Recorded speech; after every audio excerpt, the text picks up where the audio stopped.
I'd like to welcome everyone here and thank you for attending this Monday, August 4th meeting of the Pender County Board of Commissioners.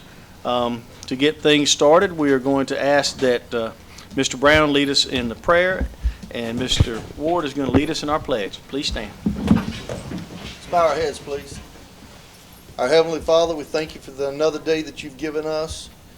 Lord, we pray for guidance and wisdom as we go into the people's business. With all these things we ask in your name. Amen. Amen. I pledge allegiance to the flag of the United States of America and to the republic for which it stands, one nation, under God, indivisible, with liberty and justice for all. Thank you, gentlemen. I'd like to acknowledge a couple faces in the room. Of course, I think all of you are aware that's not Glenda sitting on the end. That is Mike Taylor. I'd like to ask Mr. Murphy to nod or wave. We have Mr. Murphy here. He is our interim county manager and was an easy person to pick, came highly recommended. I think we have our interim finance director, Mr. Apple, is in the room. And I think we I still owe Rick Benton's wife an apology for dragging him out of retirement, but he was here. I think he's still in the room too. I'd like to thank you, gentlemen, for your guidance through these last few weeks.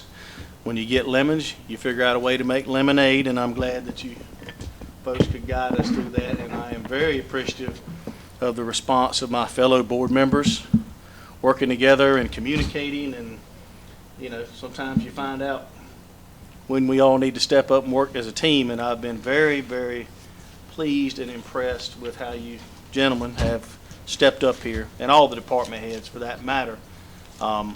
But we will receive our audit later, and it's pretty good.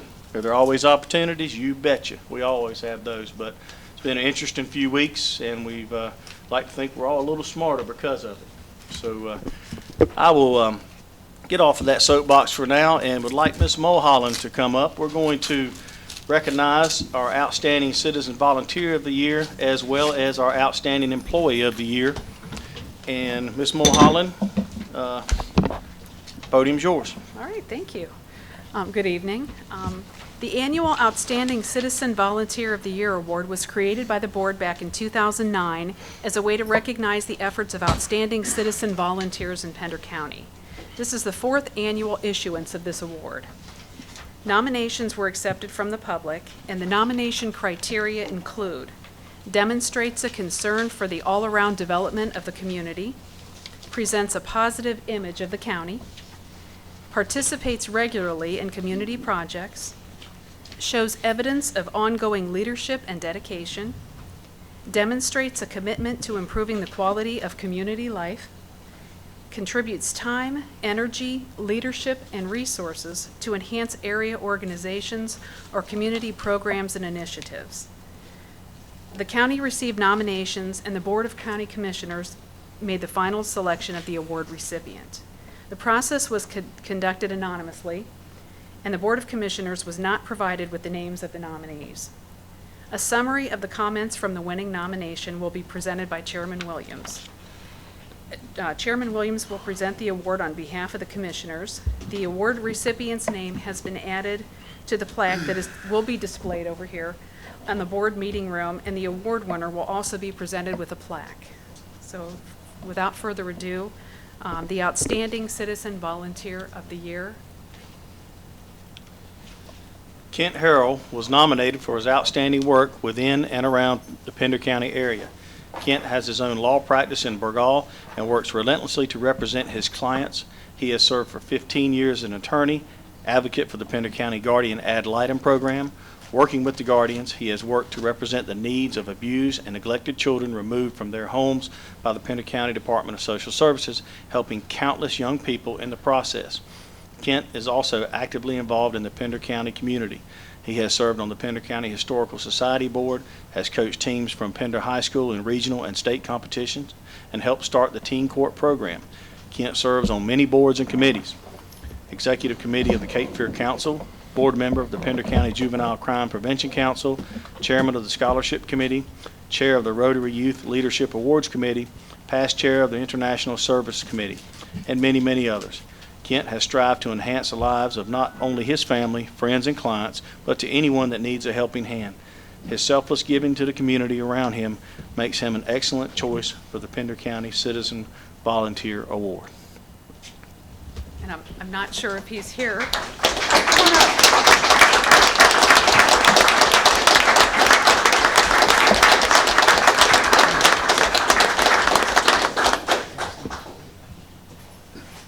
And I was busting at the seams to tell my mother, who is a guardian ad litem, but I did not. I kept it to myself over the weekend. Congratulations, Kent. Thank you. I appreciate it. I appreciate the board for the honor and the recognition. And I think we all strive to make Pender County the best place that it can be. All of us enjoy living in this community, and I think it's an obligation on our part to try to create opportunities wherever we can. So I thank you. Kent, this has got the County of Pender seal. It says R. Kent Harrell, 2013 Pender County Outstanding Citizen Volunteer of the Year. And that's a nice one, I might add. Congratulations, sir. Thank you.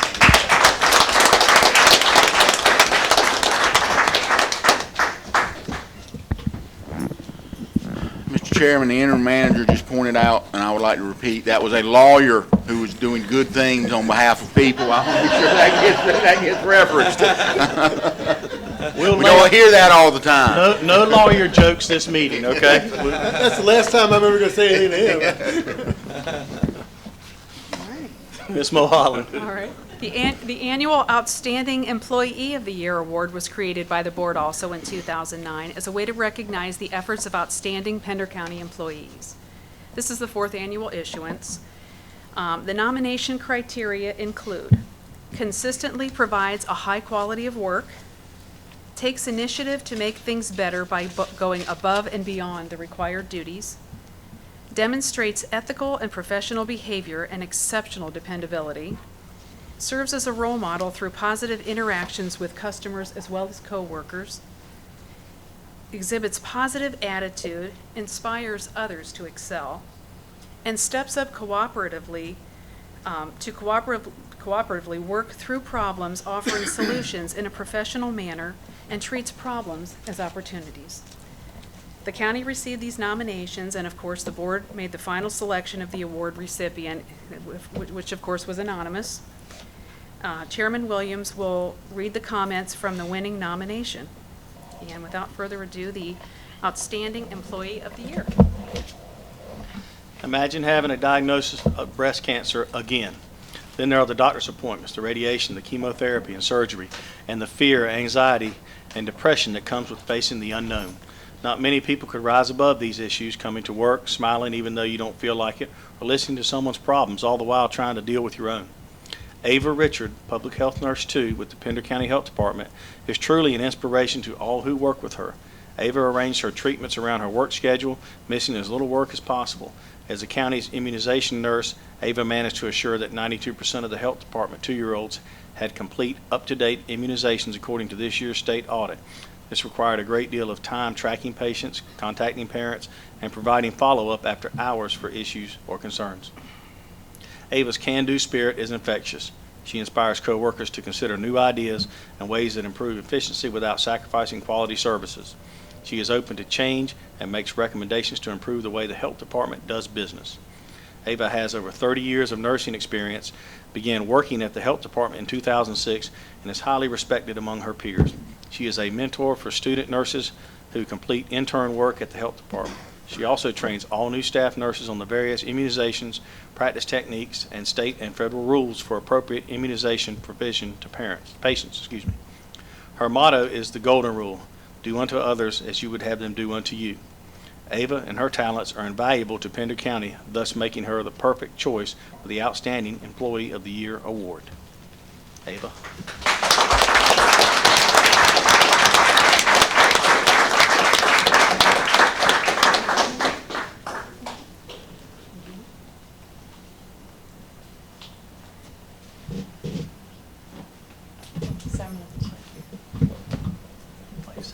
I would.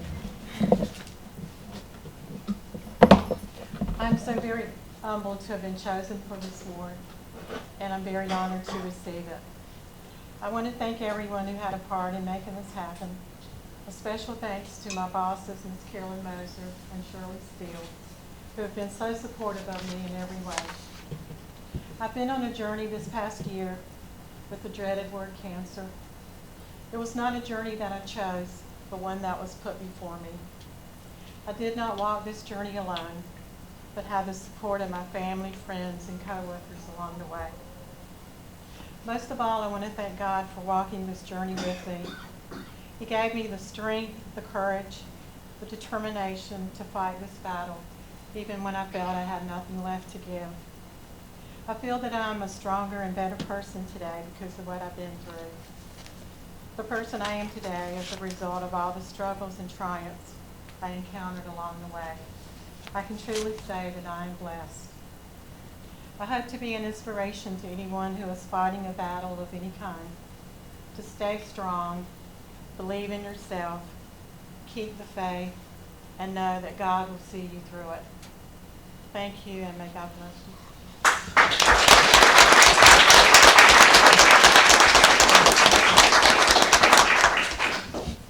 Ava Richard, 2013 Pender County Outstanding Employee of the Year. Thank God you. bless you. Thank you so much. I appreciate it.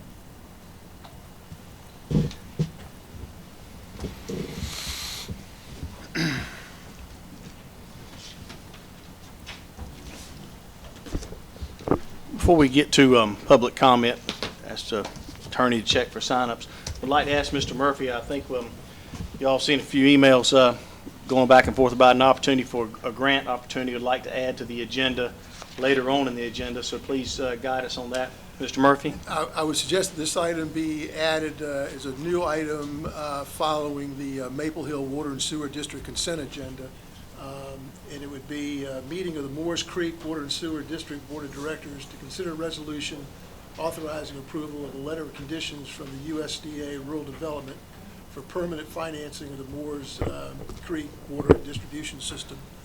It would recommend that that be placed on the agenda, and Michael Mack, when the item comes up, will brief you on the particulars of that. This is a time-sensitive item, and just were made aware of it after the agenda was sent out. So I would like to ask for a motion to add that item to the agenda, please.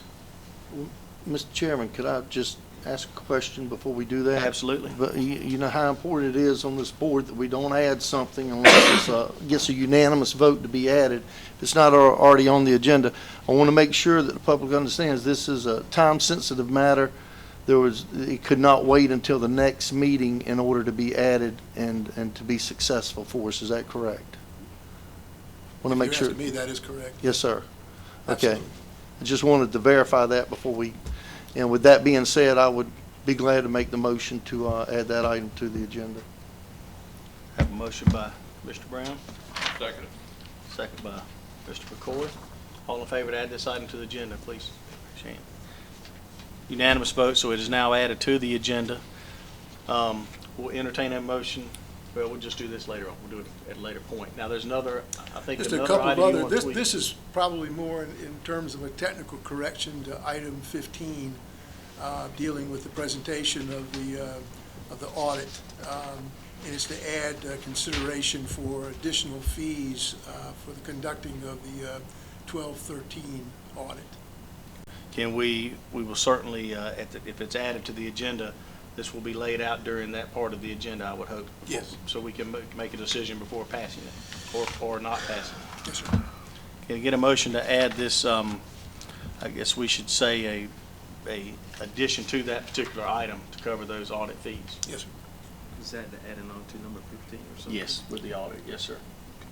It's amending number 15 then? Yes. Is that what we're doing? Essentially, I'd call it something like a technical correction, for lack of any better term. Okay, all right.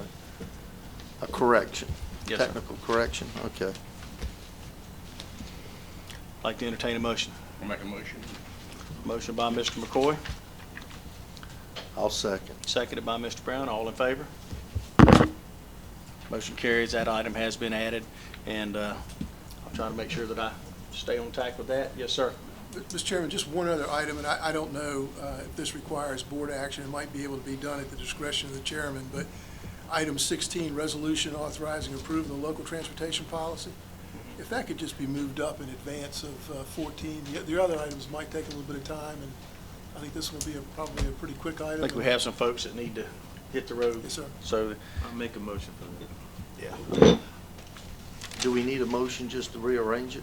I didn't know. Can I get a consent from the board just to Consent, bump yeah, that item let's up? do Okay, we'll do that. Thank you, Mr. Murphy. You didn't think we were going to let you sit there and hide your first I meeting, know, did you? I know. All I right, get up front early on. thank you. Moving on, do we have any sign-ups for public comment, Mr. Attorney? No, sir, Mr. Chairman. Okay. Hearing none, we will go to our consent agenda, which is rather lengthy. So I would like to ask, are there any items that Commissioner might want pulled to have discussed separately? And that would be basically through 11C, and then we will need to go into the Rocky Top for that consent agenda afterwards. I'd like to discuss 11B a few minutes. Yes, sir, please. 11D. B. B, excuse me, there is no D, yes. The one-year purchase order to Central Carolina Tire for tire hauling and disposal. Mr. Mack, can you come to the podium, please?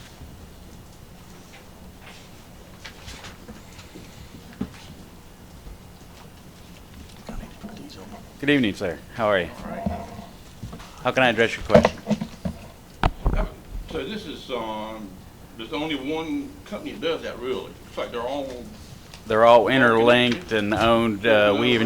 We even checked through the state, and they confirmed that Central was really the only legal certified group to do this in North Carolina. So we've used them for a number of years now. it'd be good to have some competition, but it's like none.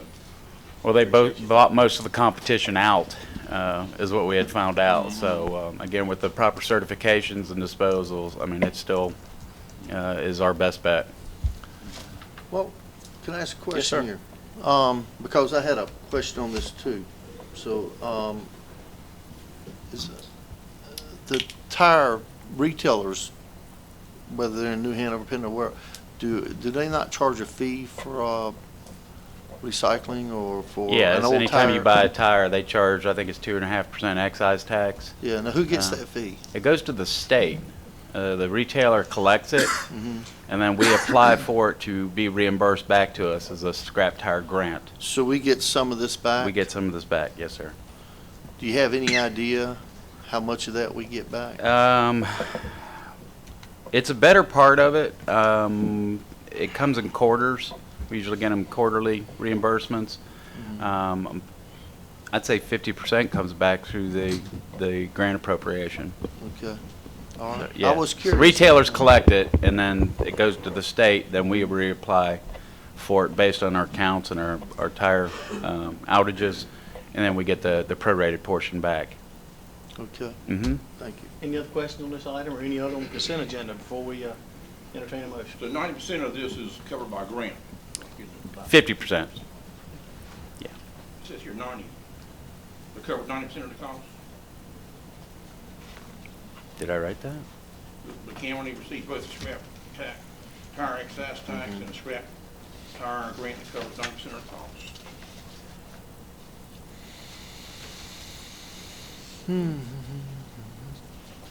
Oh, I think it's a misnomer. I think it's 50%. It's a typo on my part. I apologize. Good catch. 50? This year it was 50. It has been higher to the other, but with some other ongoing issues, there was a reduction this year. Do you think or do you know definitively? Is it I- 50 or 90? This particular year, it was 50. In the past, it has been 90. We had a problem with the audit situation. Is that like a state grant? How time sensitive is this particular one? Would you like to just, for clarity's sake, maybe pull this off and bring it back at the next meeting? or is this I'll defer to time Mr. Mack as to whether this is time sensitive. It is not. We can bring it Well, back. It is, so- it is we not, can- and I can bring you back actual Yeah. numbers. Would board be amenable to that? Cost out, cost in. I do, but I want to add that staff really needs, and this should, I mean, I'm hearing numerous times a day that we're making corrections, and I know this is the manager's first meeting here, our interim manager, but I do want to encourage the staff to make sure they read over their material. I was reading through this as well and saw some other mistakes and, simple typos and grammatical mistakes, and these agendas are just we as commissioners shouldn't have to catch all of that. I just think that should be done at the professional level. And I'm not just saying that directly to you, I or understand. you, but you're the one at the podium at the I current wrote time. this, so. Good point, Mr. Tate. How about a motion to remove 11B, and let's revisit that at the next meeting from the consent agenda? I'll make a motion. Have a motion to remove 11B from the consent Second. agenda. And a second, all in favor? Motion is removed. Getting back to the consent agenda, are there any other items for discussion, like pulled or clarified? That was a good catch, gentlemen. Hearing none, entertain a motion for the consent agenda, removing item 11B. I'll make the motion. Have a motion by Mr. Brown, Second. second by Commissioner Tate. All in favor? Motion carries. Thank you. We are now sitting as the Rocky Point Topsail Water and Sewer District. We have a consent agenda. Mr. Mack, don't go far. 12A through 12G are the consent agenda items for the Rocky Point Topsail Water and Sewer District. Commissioners have questions or comments on any of these items on this consent agenda? I know it is a lot to go through. We have it just about every year, though. Yes, sir.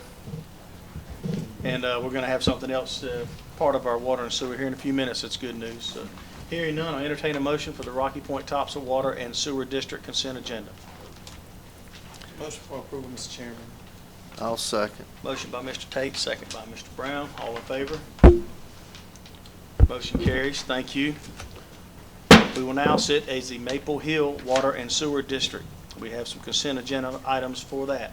We have two items, 13A, 13B. Commissioner, have any questions or comments regarding the Maple Hill Water and Sewer District consent agenda?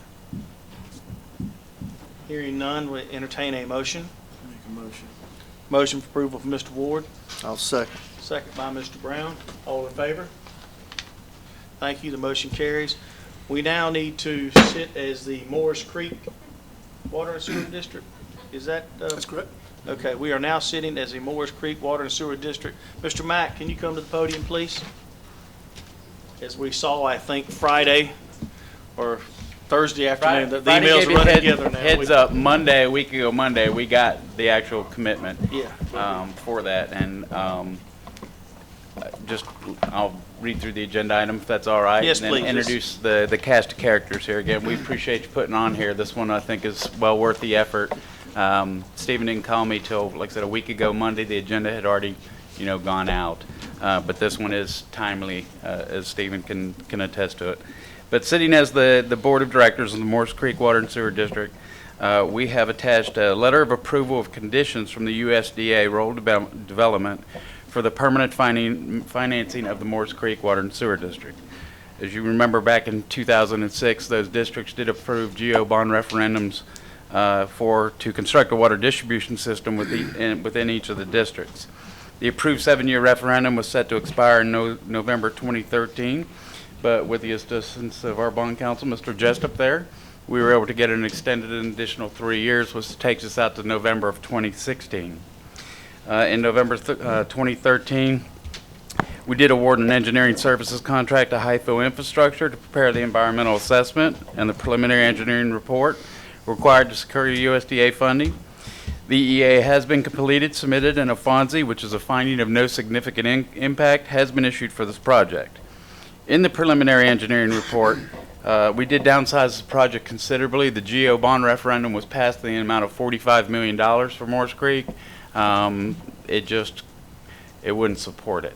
So we downsized it, or basically right-sized it in the PER to approximately an $8.0 million project to make it financially feasible and acceptable to the USDA. The funding for the Morris Creek Water and Sewer District distribution system has now been approved by the USDA Rural Development, with a very large percentage being grant funds. As part of this approval process, Rural Development requires the county approve the attached letter of conditions and the supporting documentation. Of course, staff recommends approval of this. As I've alluded to, my staff has worked very diligently on this. Brian McCabe, our project engineer, Margaret Gray, our project manager, they have been the nuts and bolts behind this. But the gentleman behind me has been the captain at the helm of the ship, Stephen Smith, our area specialist from the Lumberton office of USDA Rural Development. And Stephen has been the beacon for us, pushing us. He can be pushy, but it's to make this project as successful as it could possibly be. And we actually had no perceptions of where we would end up. But as you'll notice in the letter of conditions, with the project being estimated at $8.826 million, this letter of conditions approves a loan not to exceed $5.281 million and a grant, gentlemen, nearly 40% of the project cost at $3,467,432 of USDA Rural Development grant funding. As I mentioned, that's 40% of the project cost in grant funding, and we're very proud of that. We're very grateful to Mr. Smith for his steering of the ship to get us in this position, and we thought this was worth bringing to you in this timely manner or untimely manner for your acceptance. Mr. Smith, can you come to the podium? He was kind enough to meet Mr. Murphy and myself a few minutes prior to, and please add some comments. I know you've got to go back to Lumberton this evening, but on behalf of the board, and then someone else may want to ask questions beyond this, but I want to thank you for helping to push this through, and sometimes you can't just always choose your timing, but this is a good thing. Well, we thank the board for allowing us to come down here in such short notice, and the reason why it's such short notice is our state's allocation of funds for water and sewer projects. They're having a national pooling this Friday. So we're pushing hard to use North Carolina's allocation of funds. It's a lot easier for us to use this than have to go to national office and get it. So we're pushing to get this one funded by Friday. And actually what we're here today for is to deliver the letter of conditions. That's for us to continue process. And approval actually comes when we get these forms or documents back to our state office. State director, assuming that the board adopts a resolution to accept these conditions, approves the loan grant, and then you should get notice within the next week.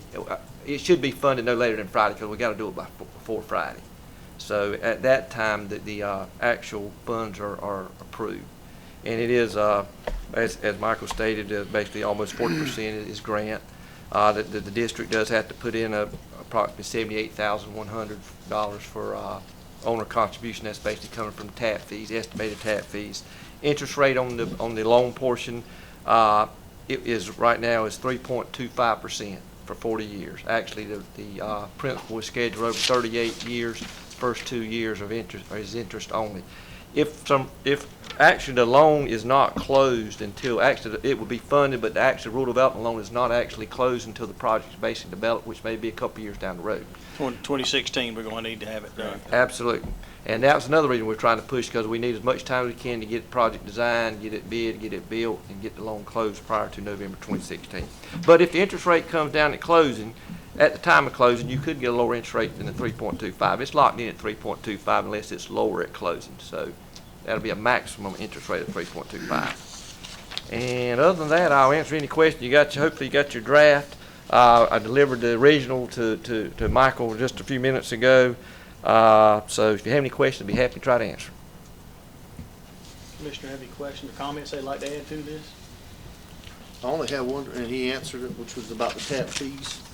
Yeah, he answered that. Yeah, we've been collecting this since February, and that will be our portion. We looking okay so far? Yes, sir. Okay. Yeah. All right. I appreciate it. As one commissioner, I appreciate you folks stepping up, helping us with this. Anytime you can get a 40% match, it's a good thing, So, You say part of it's like a loan? Out of the $8.8 million project cost, estimated project cost, approximately $5.281 million is loan, and 3.467 will be grant portion. The 3.25%. But as Stephen remembers, when we did the water treatment plant, we had a letter of conditions, and I think that one was 4.25%. But when the loan was actually done, it dropped to 3.5%, and we got the lower interest rate. And that and the revenue bond interest went to 2.75. Just between what we committed to in the letter of conditions and the actual in-place financing, we saved over $5 million in interest because the interest rates have come down. So he's saying our maximum interest will be 3.25. But it could be lower. Could be lower, and they honor that. And that is a 40-year term. 40 years. First two interest-free, 38. Right.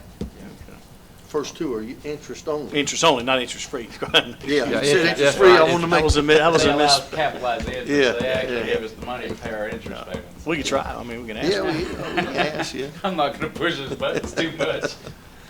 Any other question, comment, or commission?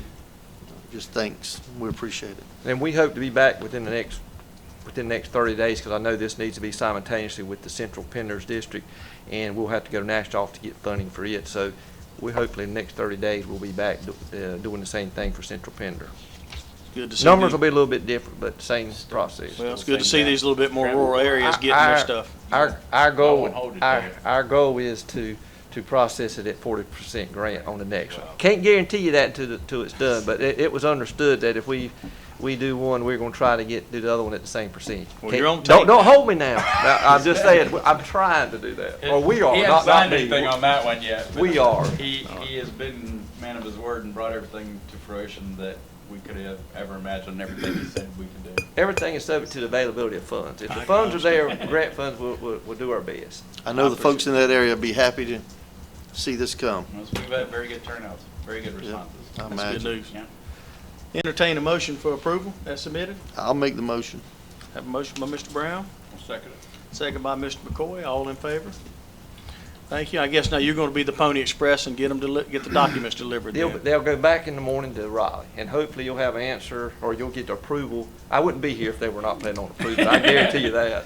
So, hopefully by the end of the week, first of next week, that the funds should be Get the official approved. word. Look forward to that. Okay, thank you. Thank you, gentlemen. Thank you. Now, we had one more item, I believe. We were going to move number 16 Number up at this 16 time. up, yes. Yes. We're going to go ahead and skip 14 and 15 and go to item 16. Now we're back as the Pender County Board of Commissioners. Resolutions. Resolution authorizing approval of the local transportation policy. Ms. Shiver and Ms. Mosher. Podium is yours. Dr. Shiver, excuse me, I'm sorry. This transportation policy is an annual activity that the Department of Social Services has to conduct. They have to develop their local medical transportation policy and have it approved by the county commissioners. It was presented last Monday at the DSS Advisory Committee and approved there. So I don't believe there are many changes, if at all, from the prior year. Any questions for Ms. Mosher for Dr. Shiver, if she'd like to add anything, or perhaps you have questions for Dr. Shiver?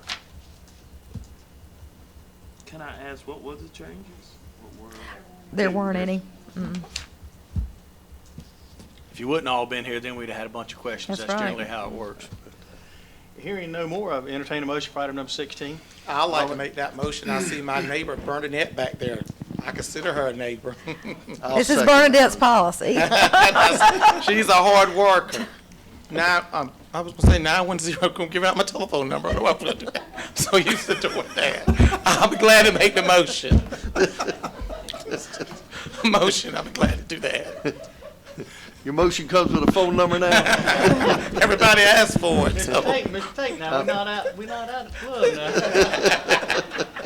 now. Okay. And I'll second that motion. Have a motion by a colorful motion by Commissioner Tate and a rather subdued second by Commissioner Brown. All in favor? Thank you. I never missed a chance to. You did, that was good. Commissioner Tate a little bit. I didn't think about that one. You kind of teed that one up for me, though. We will get back on the agenda track here and go to item number 14, which is introduction of bond order for general obligation school bonds, consideration of resolution setting public hearing date, and approving filing of statements of debt and estimated interest. Mr. Murphy, but I believe Mr. Murphy's gonna have Mr. Jessup. I think he come is up. galloping there to the rostrum, so I won't steal his thunder. But I do not blame you. If I had him in the corner, I would call him I as just well. didn't want to be late. I'm Bob Jessup. It's my privilege to work as the bond counsel for Pender County. Our item tonight, gentlemen, is the next phase in the process of calling for the school bond referendum.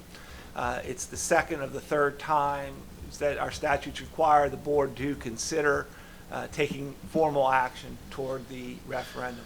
We have two items tonight. The first is the bond order, which is the basic legal framework that provides the authorization for the bond issue. All we have to do to that is to introduce it, and you have instructions in your agenda item. And then we have a resolution to formally set a public hearing for August 18th.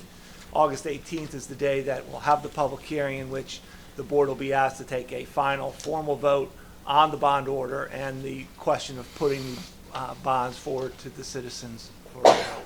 So and I have a couple of other comments to make after we've considered that. I have a question or comment. I attended, and some commissioners have attended the 3 additional meetings that the Board of Education held, and I want to thank them for that. And you gentlemen, probably like myself, have had a couple different people say, hey, will you come speak to our civic organization? And I told each one I'd be glad to during this process, and then by then, this is directed to Mr. Apple and Mr. Murphy, that we'll have a matrix done by them, or somebody says, what's it really going to cost me? And I got 100, 150, 175, or however dollar increments we want to do it in. This is what it's going to cost you. My house is valued at $300,000. This is what this bond is going to cost me. So I think I think my fellow board members like to see that as an action item. And I know we got an idea. I need to see that. Hone in on that. Yeah. Well, that was what I was going to address. If I'm sorry. Might. No, thank you for the segue, the lead. We've been working, as you know, a lot of work's been done on estimating the tax impact of both the debt service and the operating expenses. And when we were here on July 7th, we had what were then our current estimates of up to 10.5 cents on the debt service side and up to 1.93 related to the increased operating costs. Now, those estimates are based on a whole host of assumptions. How fast is the money borrowed? How fast does the tax base grow? How, what happens when we do revaluation? What happens on sales taxes? And all we really know is that whatever assumptions we come up with, reality will not match those. All we can do is come up with a set of assumptions. And in fact, we've continued to work on that. In fact, at one of our meetings, with the folks from the school board, we kind of looked at their idea of how that money would be borrowed, and it looked that it was more likely that the bonds would be sold in 3 different groups instead of the 2 we had originally contemplated. And even that reduced the debt service tax impact by 2 cents. But it's still significant. And what we thought would be useful would be to have a work session with the board and your staff and the financial advisors to go through in much more detail what those assumptions are and how changing the assumptions changes the tax impact. And that's also important because what you're doing on other county projects also affects how the tax impact of the school bonds works. Because, for example, as your debt service, if you don't ever borrow more money, your debt service will go down. But you're borrowing more money not only for the schools, but you've got other projects on your drawing board as well. And how all those fit together has an effect. And we certainly want the board to understand the assumptions for these to be the board's assumptions that we use. And then you can come up with numbers, again, that are based on assumptions. And I know that Mr. Apple and Mr. Murphy will talk to you about scheduling that kind of a session away from a board meeting so you don't have the press of 74 other agenda items, and you can really focus on these particular questions and delve into it in as much detail as you'd like. If you ask me about legal stuff, I can talk for hours. You get the financial advisors up here, they'll keep you busy for hours if that's what you want. But I think that's the way we would suggest that the board kind of really get a grip on, or get, not that you don't have a grip, but to get more into the detail of how we've come up with those assumptions. I think it would be fair to say it would be beneficial to have it done. Is the board okay with trying to do that between now and the 18th? Mr. Chairman. I know we're all very busy, but I think it'd be nice to be able to have that number before our next official, for our public hearing. I'm not just okay with it. I've got to have it. Yeah. That's a must for me to be able to put something this size on referendum, I want to know what it's going to cost our county. I want to be able to look at taxpayers and tell them this is what it's going to cost. Right. In fact, I'd love to see it in the referendum itself, what it's going to cost the citizens. That's another subject for another day. Well, that's, But- the people in Raleigh will have to talk to them Yeah, about that. but, Yeah, we're limited on how you can word it, I Right. guess, from what I understand. yeah, but I will be asking the folks in Raleigh about that. Right. And again, I think that the Davenport financial advisors you work with, they're very accessible and they're always happy to come. And pretty much if you pick a date, they'll have somebody here to work through those with you. And again, it's all based on the assumptions.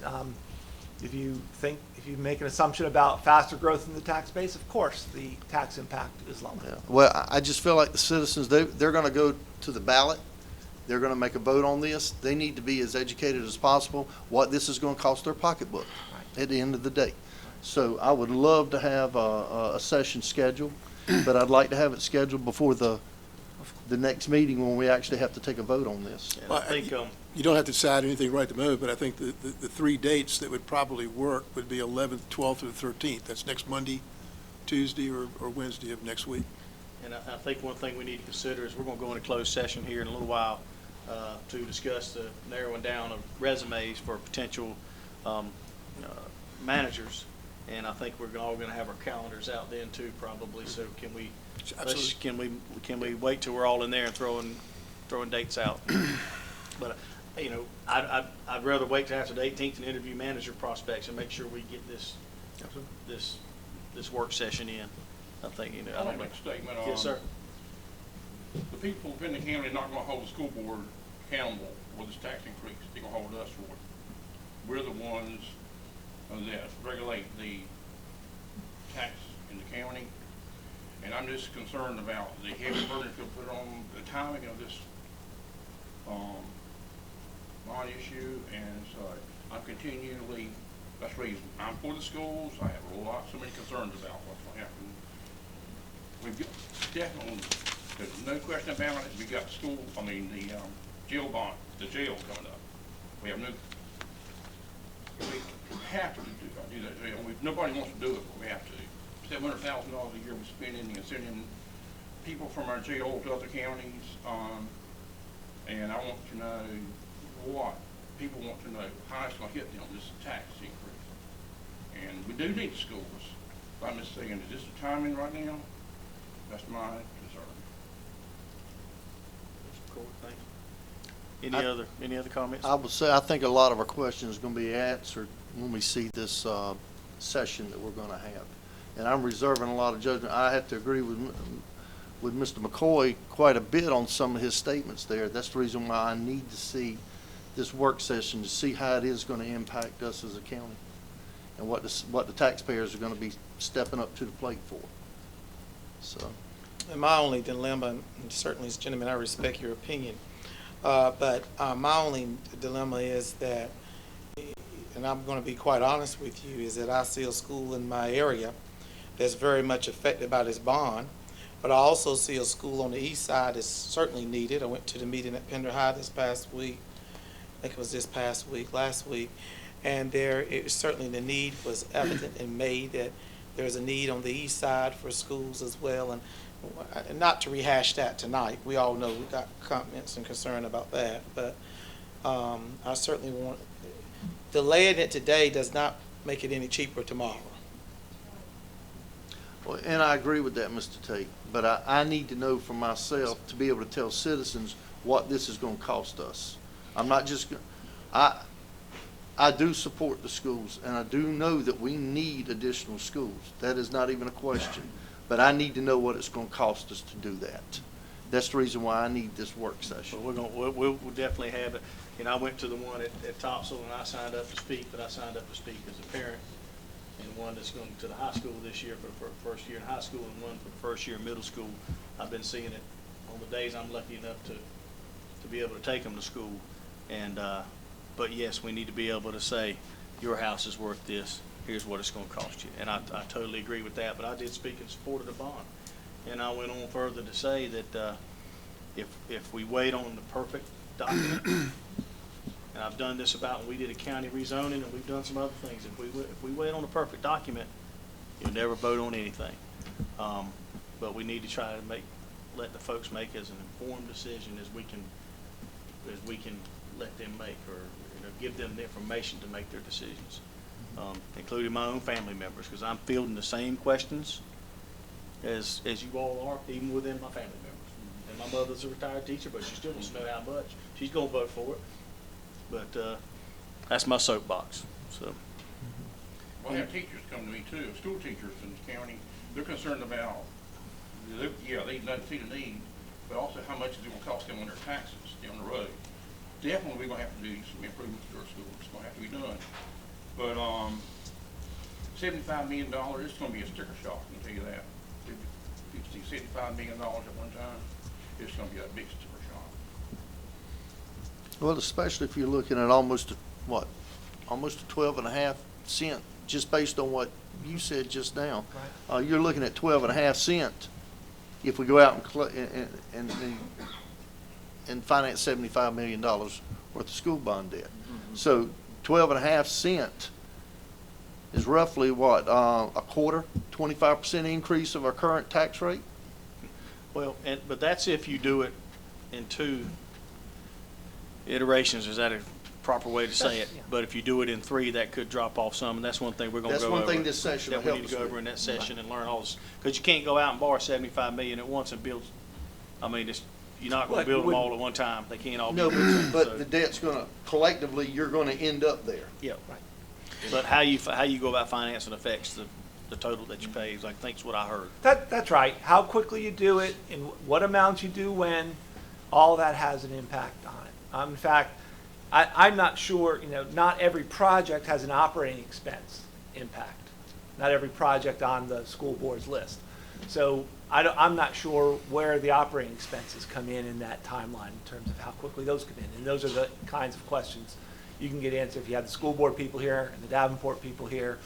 You can put your spreadsheets up on the big screen and change them all you want. Thank you. Any further comments before we vote on this item? Hearing none, entertain a motion for item number 14 as presented. Excuse me, just kind of a protocol thing. Does the actual order have to be read? I think if I might suggest, Mr. Chairman, that a motion to introduce the bond order as presented and to approve the resolution calling for a public hearing as presented would be in order. Get a motion. So if someone would make that motion. Mr. Chairman, I make a motion that we introduce the bond item for the public hearing consideration. Have a motion. I'll second. Motion is second by Mr. Brown. All in favor? I believe that was 4-1. Okay, Thank you very much, gentlemen. thank you. Okay. All right, item number 15, presentation and resolution accepting fiscal year 12-13 county audit overview of the fiscal year 13-14 audit process. Resolution authorizing fiscal year 14-15 contracts and purchase orders for audit and other financial services. And some of the other financial to include- services are what we need to talk about. Add, is that correct? Yes, sir, the additional fees for the 12-13 audit. Okay, which are, Mr. okay, Thompson we're will going to speak cover that. that in this. Yes, sir. Glad to see you here, sir. Yes, sir. Podium is yours. Okay. Beside each of your seats should be a copy of the audit for the 12-13 year. Inside the audit should be a smaller package. Should have presentation summary on it, or presentation of audit results. If you will allow me to hit some of the highlights and a couple items, I will come back at the end and talk about some very specific things. As an overview, the county got an unmodified opinion on each of the reports inside the audit. An unmodified is the highest level of opinion, which means the financial statements are materially correct. With that, we've taken the audit report, we've reviewed it not only with the Local Government Commission, which the Local Government Commission gave us, their response back today was they've reviewed it and have accepted it as it is. being presented here tonight. We've reviewed it with your current management, Rick, Mr. Murphy, Mr. Apple, as well, to go through it in detail. With that, I'd like to kind of hit a few highlights of numbers. Inside that presentation, you'll see on page 5, if I may, you can see the total fund balance in your general fund up at the top at $29,248,000.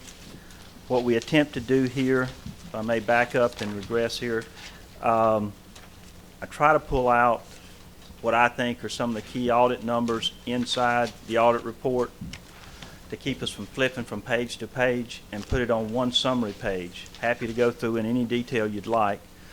But then to give you a better feel for what that means in context is to put the 4 prior years there so you get an idea of what trends may be there. So if you see the audit, the total fund balance in your general fund at $29,248, if you go back to June 30/09, you can see where it's $35,115. The unavailable at 13 versus 3. I'm going to skip down a couple items. The unassigned fund balance, $11,851,000. You would go back, it's at $18,968. The balance, or the percentage underneath there in terms of unassigned fund balance as a percent of general fund expenditures, at 22.47. The board's current policy is 20%, so this amount exceeds that by some $1.5 million. That amount is included in the notes inside your financial statements. The local government commission, state treasurer's office, if you will's guidance is 1 month or 8.33%. So you're about 2.5 times above their recommended amount, and also you're above your own policy amount on the unassigned fund balance. The revenues over and under expenses before transfers are at $3 million in the general fund. They're at $453 in the water and sewer fund, and in the resource recovery it's a negative $552. The next section, it shows the fixed assets. If you look at the fixed assets at $77 million, you go back 4 years at $30 million, you can see an incredible increase. Some of that has to do with grants, borrowings, etc., but a lot of assets been added. A lot of in water sewer districts, etc., but a lot of assets added over that 4 or 5 year period of time. Fund balance, again, water sewer funds, because we talked about the general fund previously, at $27,621. You go back, it's at 15.5.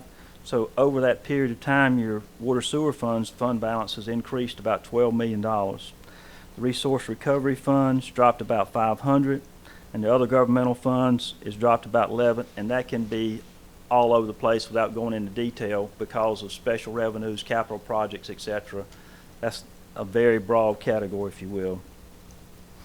The next line is your property tax rates. You can see where there was a revaluation, the idea there being trying to keep it revenue neutral. But the good news there is the property tax collection rate at 96.5, if you were to look through any of the previous 4 years, is as good as it's been in any of those 5 years. Excluding motor vehicles at 97.78, that's also the highest of any of the years presented. The levy amounts and the property valuations are below that. Then you see the summary of debt by purpose at 123. The 123 is a little bit, I'm happy to go in as much detail as you like, but it's a little bit of an oddity because of the way a refinancing took place. The LGC, state treasurer, the GASB pronouncements require complex refinancing that was done to be counted twice. So in essence, you're showing this $21,685,000 in limited obligation bonds is actually in there twice. So from year over year, you have a decrease in outstanding debt. And I say it's counted twice because you have a separate fund set up where that fund has its own debt for a bond that the other funds of the county are paying. So you're counting one bond twice inside the overall financial statements. So it's not overly complicated, but inside the financials, it does end up counting it twice. So if you wanted to look at the financials without that, you'd basically be looking at going from 107 in the prior year, down to about 104, something like that, 102, something like that. Below that, you see a breakdown of your general fund revenues and your general fund expenditures. The expenditures we talked about earlier when we talked about a percent of unassigned fund balance, that percentage is derived from the total general fund expenditures. So when you look at the bottom and you see your general fund expenditures going from 42 to 46, it's basically increasing the amount of fund balance that you have in order to meet the threshold that you set in your policy. So, because obviously 20% of 46 million is greater than 20% of 42 million. In a big picture, that's kind of where the things are. From a cash standpoint, I did skip over that, didn't mean to. In the middle of the page, you can see the cash in each of the individual funds. In the water and sewer funds, some of that decrease has to do with where the status of various capital projects were, because if you're in the middle of building the water treatment plant or building out a water sewer district, and you've got loans or grants in place, you may have higher cash at one period of time than you do at another as you expend and build out that, and that's what part of the reason why you went from 30 million in fixed assets up to 77, because of the timing on some of that. I hope that, so in a very general statement here, the county's general fund balance is in excess of the county's fund balance for unassigned fund balance in the general fund's policy by over $1.5 million, or 2.47%. The county received an unmodified opinion. I have reviewed these numbers in detail, actually with the Local Government Commission and your current management. And I'm happy after you get this to field any questions, not only tonight, but any other time that you want to call. Happy to go through them. If you'd be kind enough to flip to page 6. The attempt here is to put in some graph charts, and then in some cases we'll compare where the county's at with where the group weighted average is for the state. The top of that shows total fund balance and restricted or committed and assigned fund balance. You can see a slight dip over the 5-year period. On the bottom, you can see the percentage of general fund expenditures, and then the group weighted average fund balance as analysis of fund balance available. The 30.8 there at Pender Counties is about 1.5% above your group weighted average in the state. The way the state comes up with their group weighted average is by population of state or similar size type counties. So you may not think you fit into a specific category.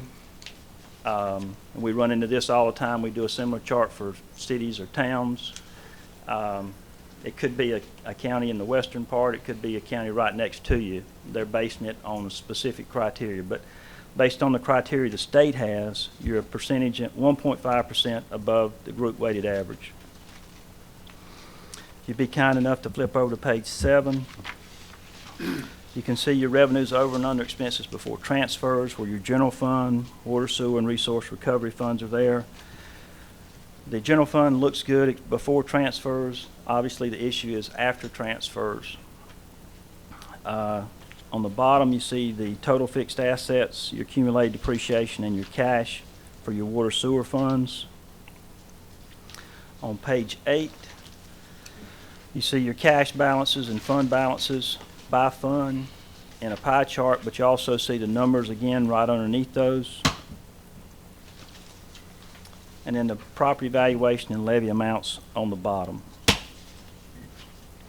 The property tax rate follows on page 9 with the group weighted average. And then you see the collection percentages below that. On the page 10, you see your debt analysis and your school debt as percent of total debt.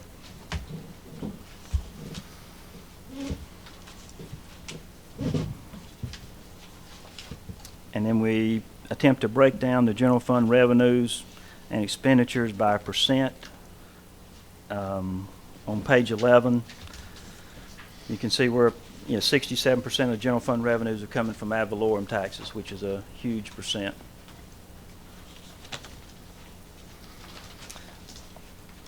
If you would be kind enough to flip to, well, let me do this first. Any questions on the numbers as a whole?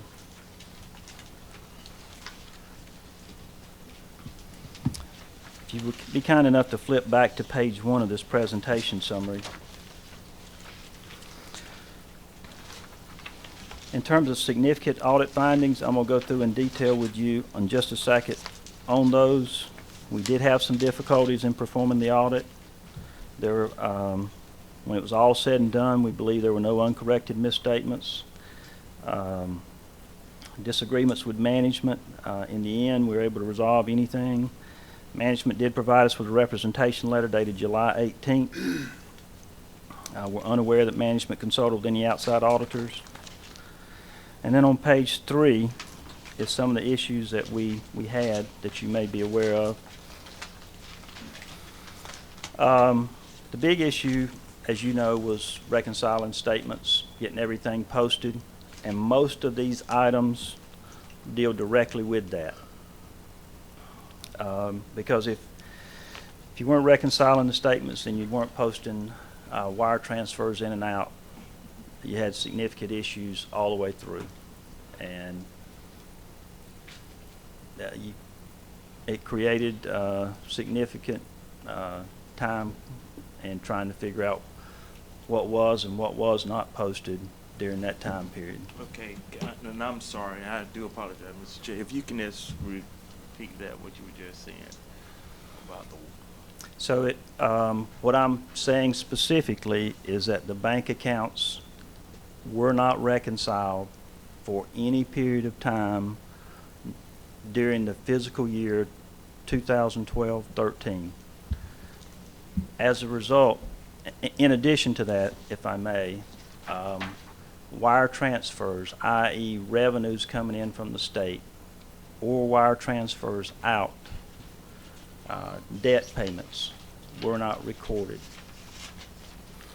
Because the county uses a pooled cash account that transfers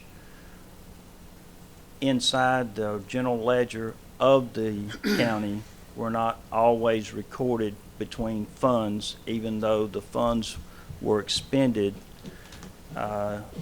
in a manner which was consistent with what their intent was. They were not recorded in the general ledger.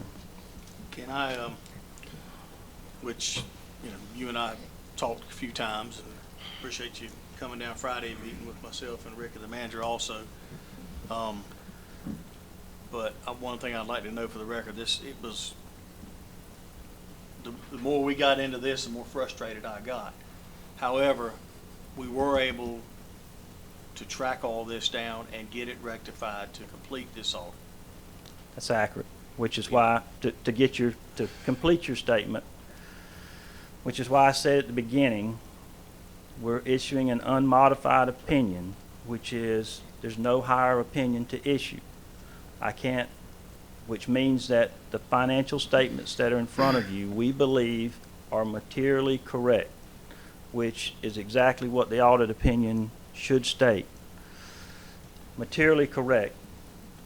While that may not resonate, what that means is in a county your size, I'm not saying that there's not a misclassification of $10,000 that's in one account that shouldn't be in another account.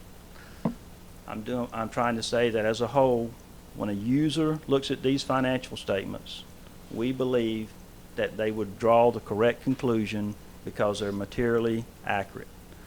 That's what materially, and that's the same report that you would have received in a prior year or another county would receive with perfectly reconciled everything, unmodified report. The issue was getting assistance in to help get to that point, and the county was able to do that, and we were able to get there. The subsidiary ledgers, all those things weren't reconciled. but getting somebody in to help get them reconciled and going through our best to make sure there wasn't anything that was missing, etc. We did look specifically for anything that could have been misappropriated, etc. We didn't find anything. What we found was, as I mentioned earlier, trying to put it in a big 30,000-foot view, or I'll go as deep as you want. The county's financial state position as it stands still is good from its fund balance unassigned position. What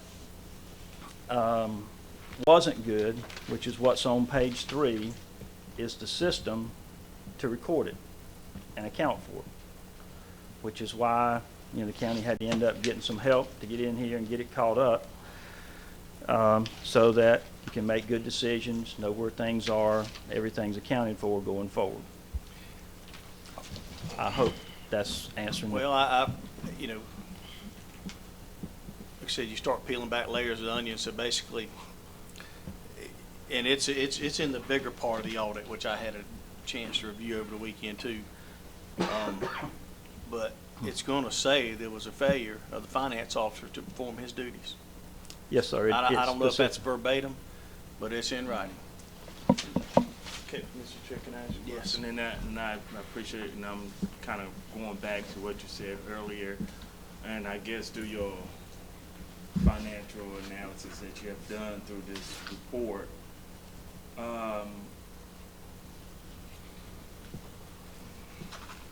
were there potential fraud indicators showing? Fraud indicators? We looked as hard as we knew to look and did not, when I said we didn't find any indication of misappropriation, we did not. We did not. What concerned us when you have this scenario is that is an issue. It's a big issue.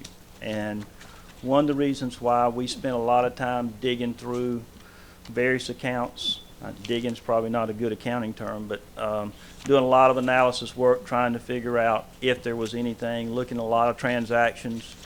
Obviously, we can't look at every single transaction the county has, but we did our best to determine if there was any fraud.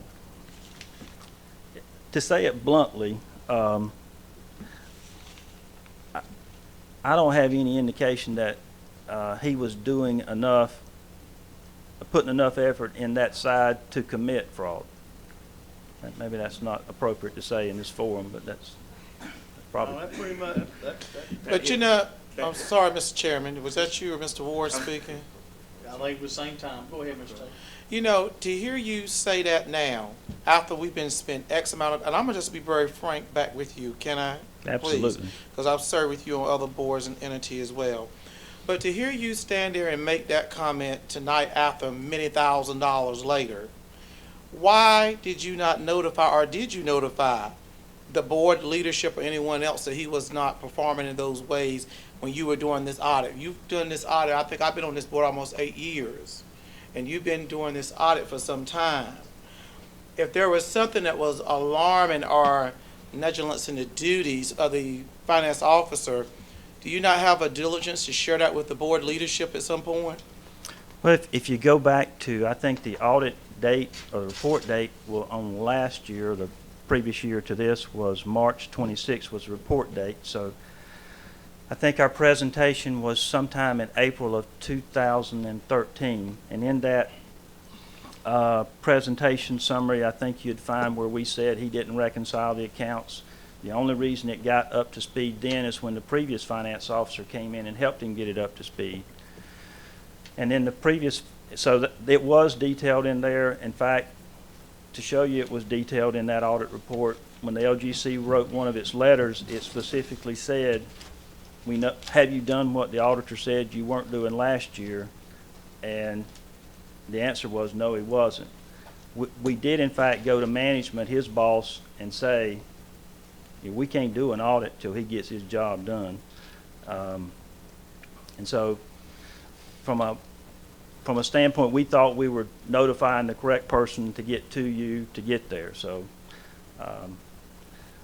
if this were to happen again at any entity we do, we would probably either withdraw or we would go directly to the board and say, look, we just are done. We're gonna move on from this as a board and as a county. We're gonna learn because we're gonna be smarter, and hopefully we'll maybe even entertain the idea of an audit team like some entities do. I know we have an audit team with New Hanover Hospital that I sit on, and other counties and cities do. But would it be fair to say it's rather unique when you have the 1 and 2 assuring each other, assuring everybody that that nothing to worry about?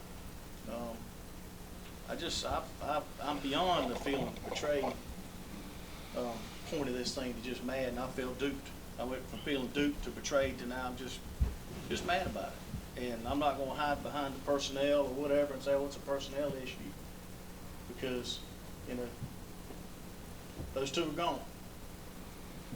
And get me once, shame on you. Get me a second time, shame on me. And that's why I hope we can look at an audit team. And I still maintain the that one particular letter from the LGC that you gentlemen brought up in the meeting, and rightfully so. When you learned about that letter from Miss Edmondson of the LGC, I think 2 or 3 of you brought up in that meeting. I called Miss Edmondson the next day, and I said, I haven't seen the letter. I said, everybody got their letter at their house. She goes, well, we send the chairs to the county manager's office. Well, I'm here today to tell you I've never seen that letter still. Coincidence? Or whatever, but this has been a scenario that I'll never forget. Whenever we kept asking over and over again, you know, with the audit, we kept getting there's always drama here about why these stories coming out, why it wasn't coming out. But we cannot let this happen again, I tell you guys. We cannot let this happen again. We learned a hard lesson, I tell you. The rumors are flying about, you know, in the past about the county was really financially stable. We all know what that was. We just got to make sure that people have confidence in our government and they know that this audit is the fact. And we got to make sure our county in the future, or the county accounting, and it's got to be people hold us accountable. And we got to make sure this don't happen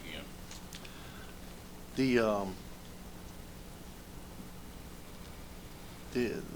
The county was stable and has been stable.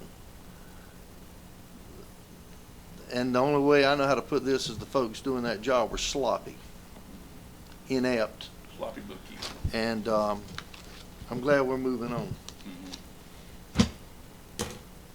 And I hope we can come up with, for future boards, whoever folks are that are helping us with the audit,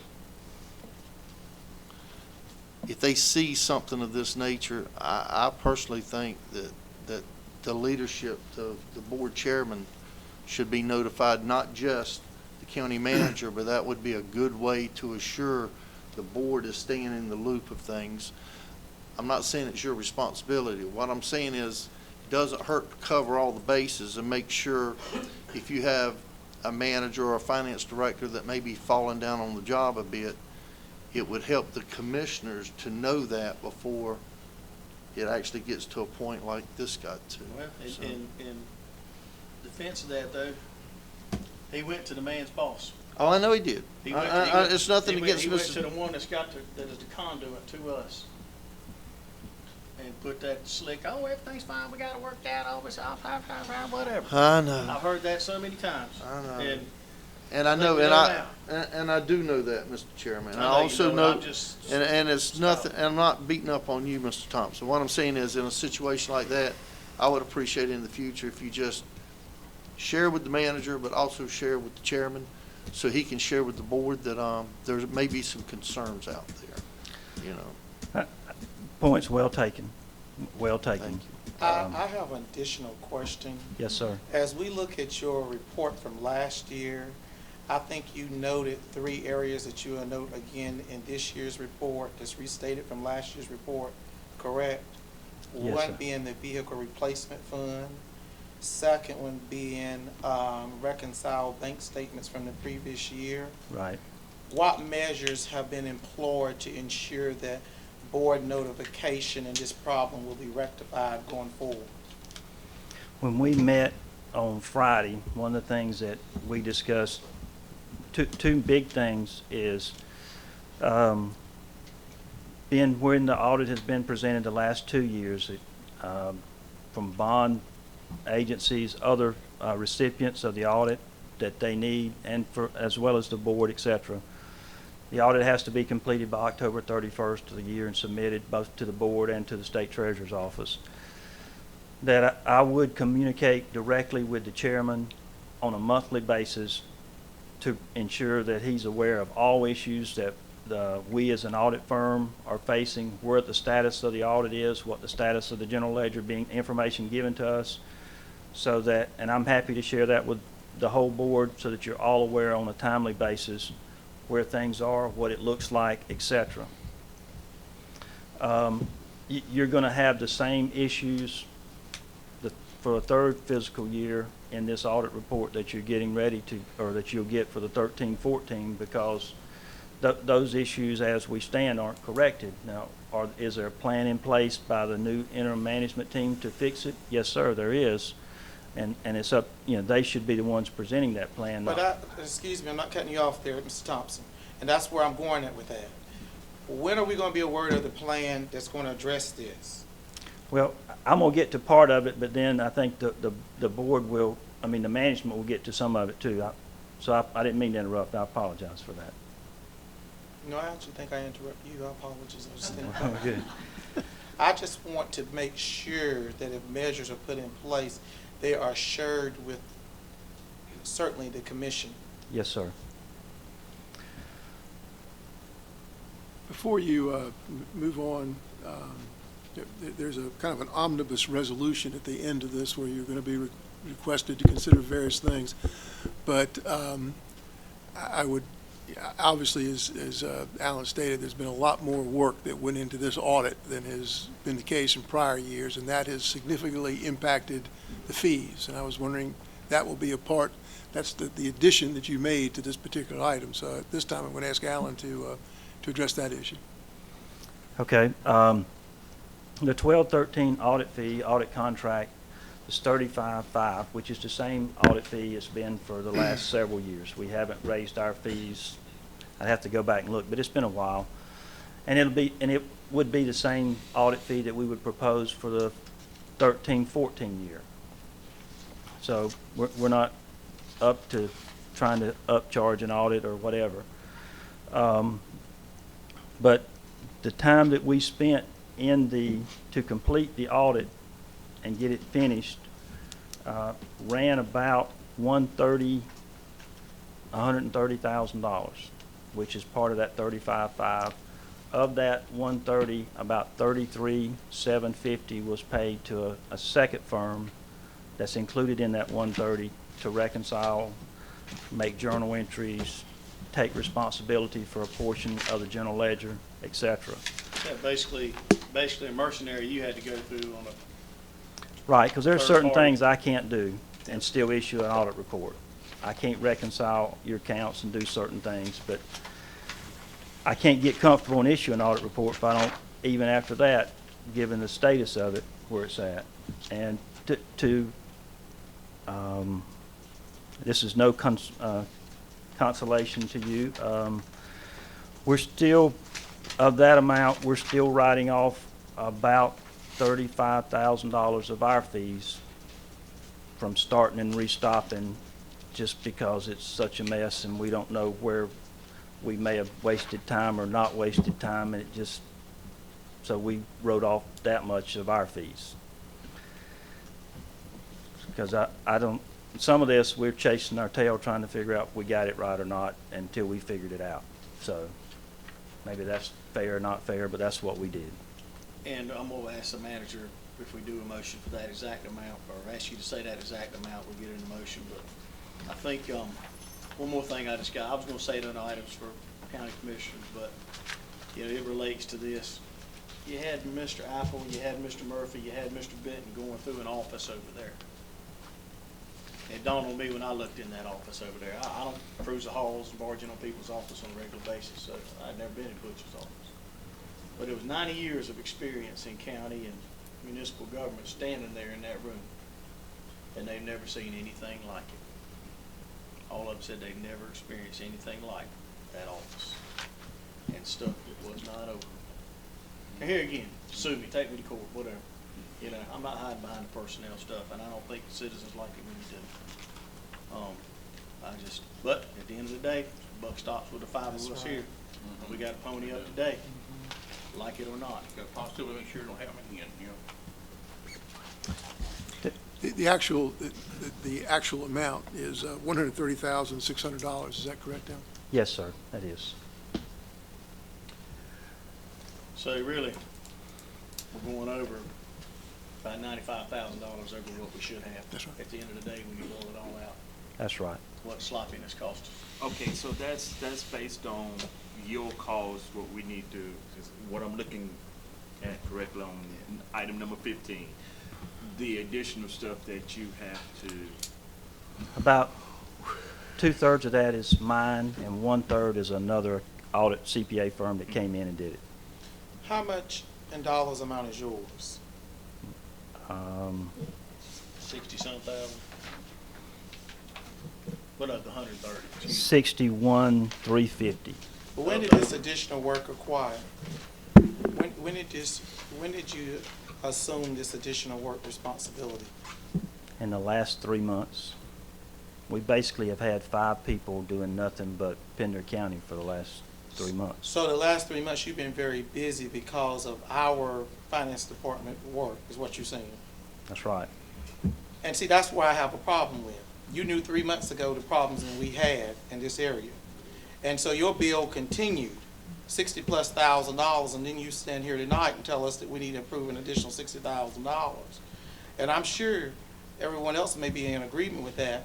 And I do have the deepest respect for you. I do, on every board I serve on. And please understand, my one opinion, it's just my one opinion, I just cannot approve that additional $60,000 because I felt like you had an obligation to come before us and tell us at least 3 months ago that are the problems that we were engendering versus coming back. And I mean, I really had to question you several times at the last meeting to get you to admit what was going on at that time, in my opinion. And so I therefore felt like you should have came to us previously and shared your concern. But how I'm looking at this, as a guy from Willard, share this with you. I'm looking at this as you saw a bill continuing. And now that the bill is $60,000+, just for your cost alone, now I worked it. It wasn't authorized, but paid me. It don't work like that in my world. And rather it's our responsibility, and I believe it's the board responsibility. But I also believe that we hired you as an accounting firm to come in and let us know of any findings you discover. And I just would have liked to see, Mr. Thompson, this conversation when you saw it was going to cost additional dollars. Please understand my comments. I hope you do. I do. Thank you I'm so comfortable with very that. I'm very good with that. And the only response I would have to that is to our point, you know, we do probably out of our office, and this is an estimation, about 30 different municipal schools, counties, etc. So when you say it's additional billing going forward, for us it's going to be, from a real profit standpoint, we're going to incur some significant additional costs because all of those jobs got pushed off, and we're going to have to hire additional staff to complete all of those jobs.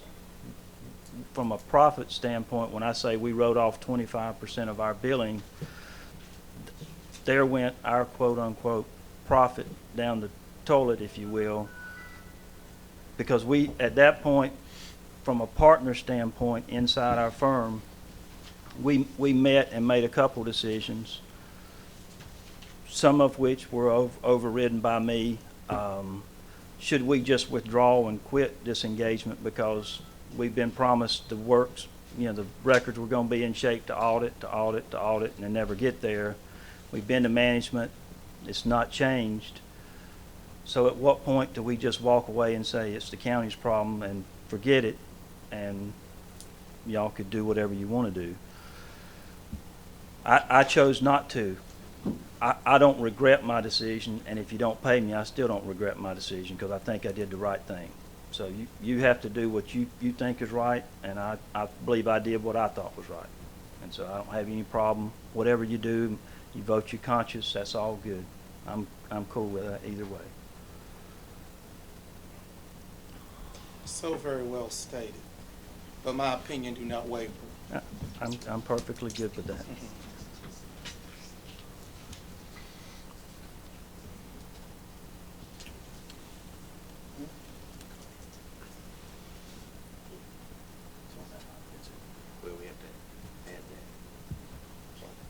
Any other questions, comments on item number 14, which when we say,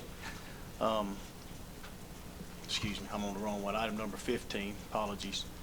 When we say and other financial services, the other financial services is $130,000 Yes, sir. and $130,600. That would be the total cost of the 13-14 audit. total cost for the 13-14 audit. 12-13. I'm sorry. 12-13. 12-13, if I That's said, right. I'm You sorry. always 12-13. have a lag, the 12-13 audit, and it's in here under item number 15. So I think for clarity's sake and openness, if someone makes a motion for item number 15, they need to state that that amount of that motion is $130,600. Is that $130,600? $130,600. Cost for the county on this. The additional cost for the county was $95,000 over the normal It's audit total fee. cost. The total cost is $130,600. And this has been an interesting, awkward experience for everybody in this room. Absolutely. And not to mention some department heads and their employees and folks that deal with folks that need to see that audit too. It's not just folks that need to see the audit that's pertaining to this county as a whole. I think about everybody in this room at some time or another. Yes, I'm sorry, but to get this clarified,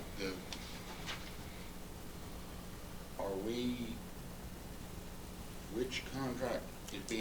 This is for the 12-13 audit. So we're adding the 12-13 to this FY 13-14. Is that what we're doing? Make sure we're, okay. You're adding language to pay the total contract cost for the 12-13.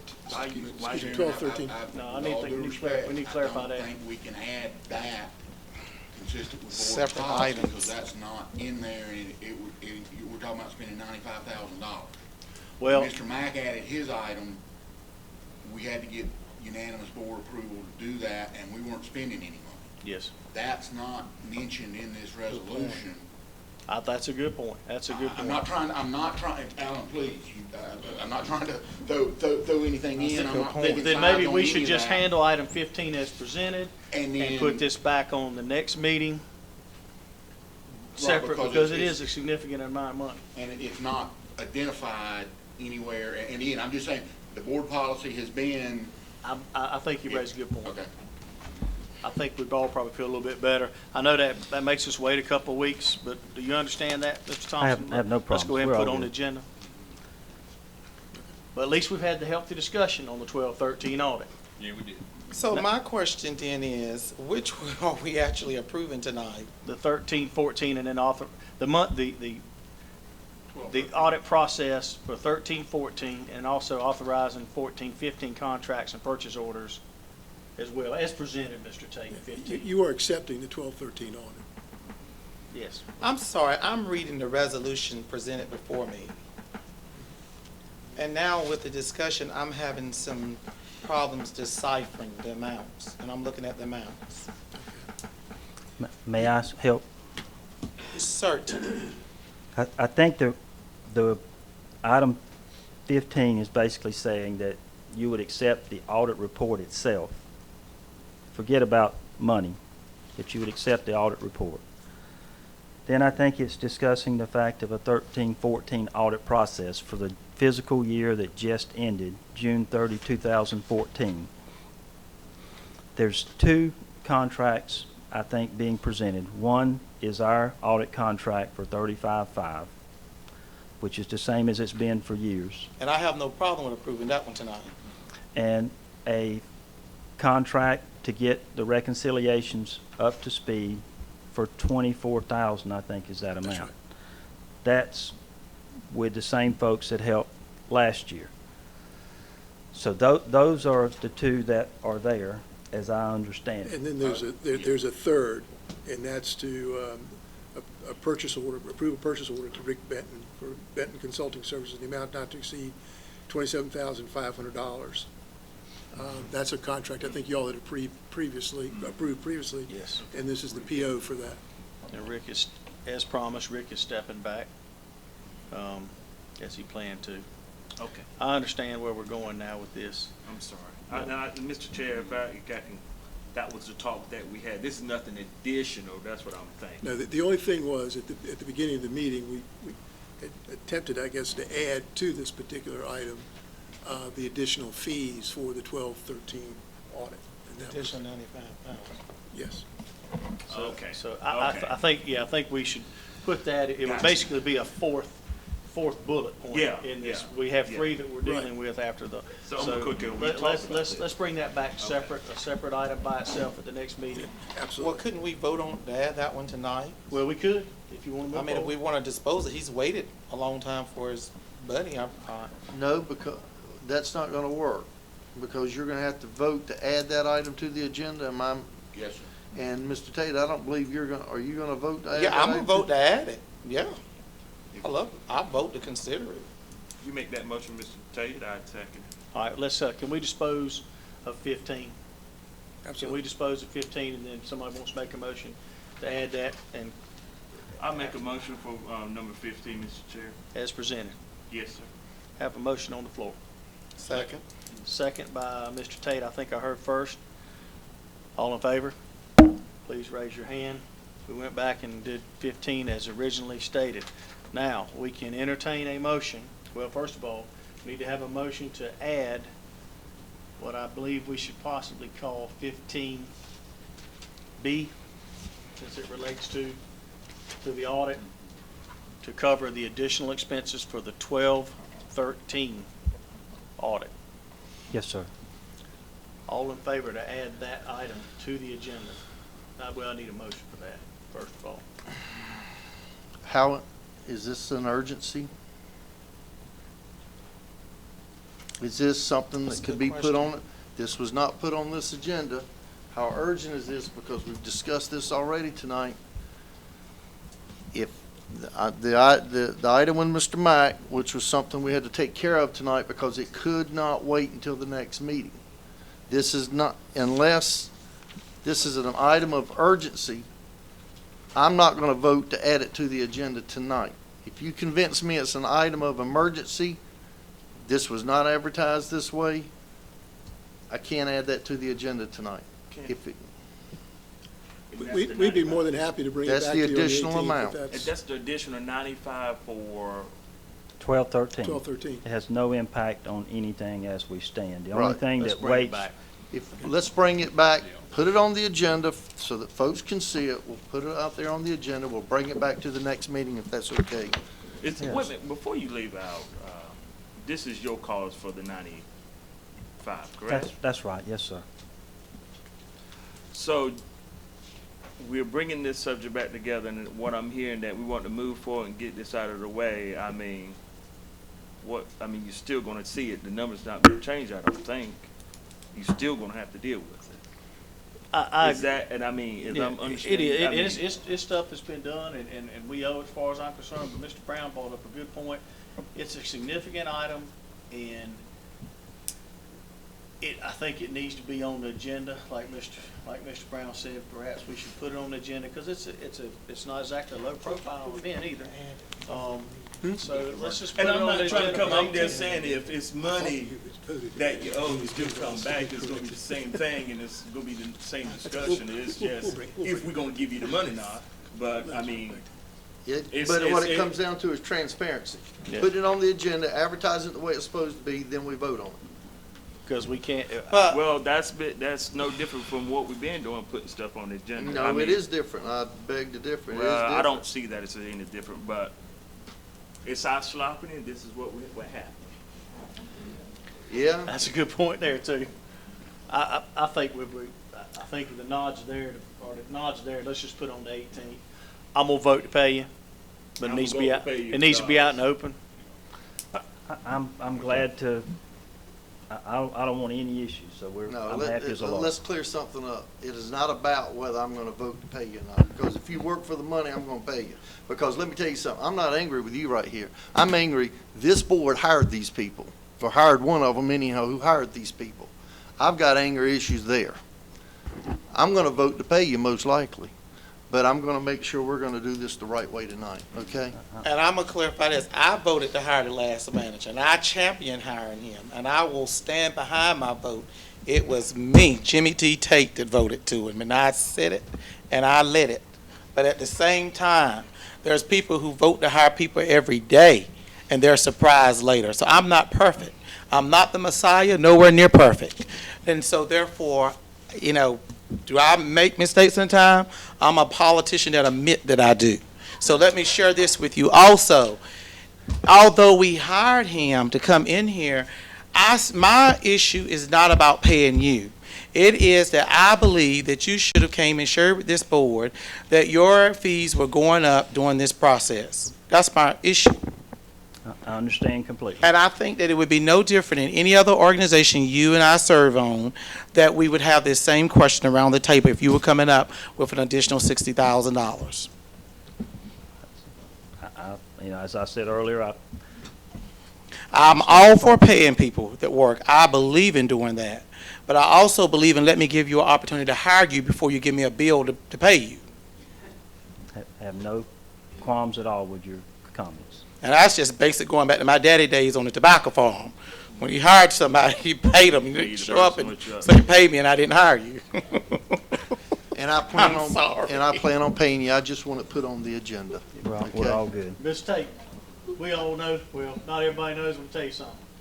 You roll the dice when you hire somebody. I know that. Well, I wanted to say that I'm not blaming you. with you, Mr. Tate, on Well, that that's situation fine. I there. get blamed for a lot 'cause I'm a big boy. That's fine. No, I'll no, still we- have a no, cocktail no, no, later on. We all set up here. I was with you with that, but to hire that person, and still the thing is, I don't think he still was helpful to everybody that was sitting on this board, I can say that. And everybody used him they do their process while he was here. So regardless if they didn't like it or not, they still used him. All right, so we're gonna add that to the next meeting. Thank you. Thank you. I know it's a little warm standing there probably, but I we all appreciate feel it. If you have any other questions on the details inside the audit, please feel free to give me a call. Happy to answer those. at the end of the day, we're in good financial shape in spite of a few things. And look forward to this information getting out. And I think all of you have been copied on the draft press release that that's gonna have some detailed things that we're gonna send out later this evening, I guess, I hope. Thank you. Regarding a little bit more. Thank you, Alan. All right. Last I can remember, I think I'm back on item 17. Correct. Is that correct? We're on item 17, and that is appointments. We have resolution authorizing approval of appointment to the Pender County Parks and Rec Board and the Pender Memorial Hospital Board. And we won't do that to Mr. Taylor because Ms. Pridge is not here, but I think we have one applicant for each position. As I was reviewing my agenda over the weekend, does anyone have any questions, comments, or would like to make a motion to approve both people to the position? I serve with Bernadette on the hospital board, and she's our chair, and I think she does a fine job. She's asking to be reappointed. Mr. Chairman, I received a call from Ruth Glazier asking that if we would consider appointing Jimbo Robbins out of my district on the board for the hospital board, and I would highly recommend him to serve in that capacity. Been real big in community health over in the Willard-Penderlee area, and I don't see it in the packet though, but I would certainly highly recommend him to serve in that capacity. Is that a motion, Mr. Chairman? Well, hold on one second. That is not in lieu of Bernadette. There is an opening on the board. I think we need to clarify that. Okay. Yeah, so can we dispose of these and then talk about board appointments? Can we Sure. dispose of these two? Sure. I'll make a motion, we approve these two applicants. Have a motion. Are they in the area, or do they need to be in a certain area or what? Yeah, they meet the qualifications for that. Yes, sir. Mr. Wolf. Second. Have a motion and a second to approve the two applicants. There was one applicant for each position. What applicant was you talking about? We have another opening for a citizen on the board, but it's not on, we're not dealing with this here. Now, if the board chooses to add what Mr. Tate's talking about later, that's fine, but it doesn't relate to these two board appointments. Mr. Tate, do you sit on the hospital board? No, I sent you all an email some weeks ago resign. This is for his vacancy. That's correct, right, Mr. Tate? That is correct, Chairman Williams. Okay. So I will state again, these two that we have here are not, well, they're related because one of them had to be a hospital board, but it's not the same appointment that this person is applying for reappointment. Well, there's two. Well, I haven't seen an application from the individual Mr. Tate's talking about. Oh. It's not in the It's agenda not in the pack. agenda pack. I've also been told that this person's going to apply too, but I hadn't seen, I kind of thought I'd see an agenda pack. I hadn't seen it. Oh, okay. So we can add you, or his can't be recommended? Well, if I may. Yes, you may, Mr. Chairman. Mr. I think the board has had a policy of wanting an application from anyone before they are appointed to the board. That's why I consulted with Commissioner Tate about that. And in the absence of Ms. Pridgeon, who would be the one that would know whether it was submitted perhaps after the agenda package went out or not, that we even had one, I don't, it's up to the board, it's your policy, but the reason that was is because of any potential conflicts that might arise. The board want to have a chance to review those. We had occasion in the past where people were appointed and we didn't know about things until after the fact. So I'm just giving you the history, and I don't know, while I'm sure Mr. Taylor's doing an excellent job taking the minutes, he wouldn't know whether the application had come in or not. So the application could be here, but we would not know. Yes, sir. I just don't know. I apologize for that.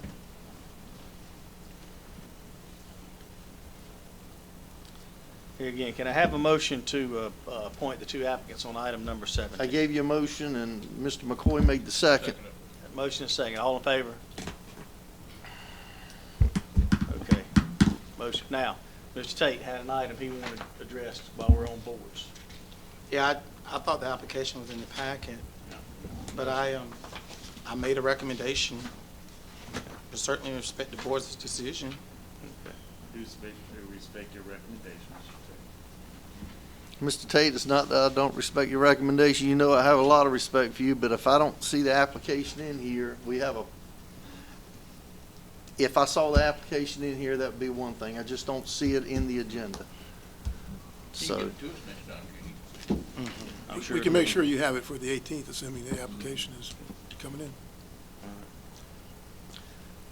in. and while we're, We have the application, fill it out, we can do it by the next Okay. meeting. and while we're on that subject, And again, Mr. excuse me, I'm sorry, Mr. Brown. Okay, go ahead.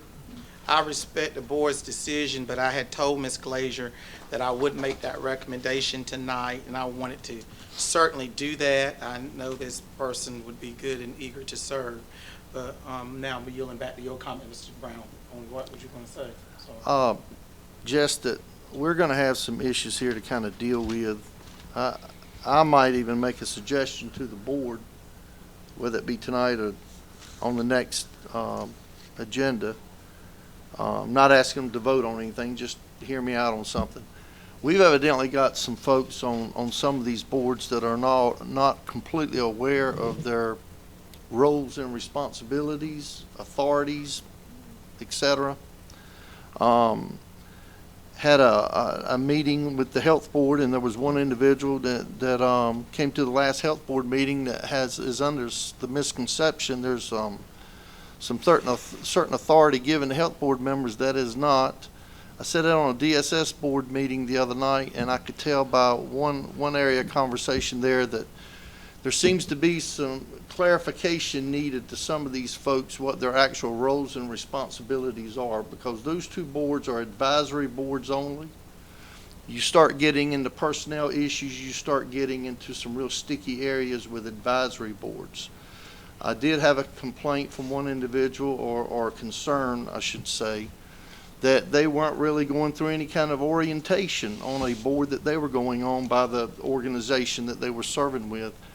I think that maybe we need to establish some clarity and maybe find out if our board members are getting the orientation that they need. They understand their roles. Some training maybe. I think that's something we need to talk about anyhow before we start going down the path of adding very many more folks to any boards. Mr. Attorney, I think it would be a good idea if this board is okay with it to maybe establish some kind of criteria or some training for especially the advisory boards, what their actual roles are, and the limits of responsibility and authority. I think that would be real good to have that as part of a something to give to those individuals. Yeah, just like we're going to have some training ourselves for a board Right. we are now. I guess we're going to have some, because we're actually the Board of Health. We're going to have some training too. Yeah, we're going to have to, because we're going to, is Ms. Moser in the room? I think you're going to see that we're going to have to start setting some time aside in each meeting, commissioner meeting, to actually deal with any health or DSS information or business. We're going to actually have to designate that in an actual meeting to come in as the DSS or health board. Kind of like we do the Exactly. Rocky Top or whatever. And so that's where I thought this might be a good time to go more or less get some clarity as to our roles, their roles, everyone's roles here. Everybody needs clarity. Yeah, I think that would be real helpful.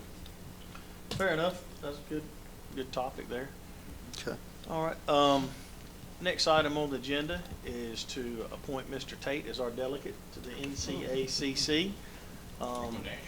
Yeah. Unless Mr. Tate says he doesn't want to do it, let's have a nomination to appoint Mr. Tate as our delegate before he changes his mind. Make that nomination. And I'm going to second that thing real quick. If he's willing, we're going to throw him in the frying pan. We have a motion and a second. All in favor?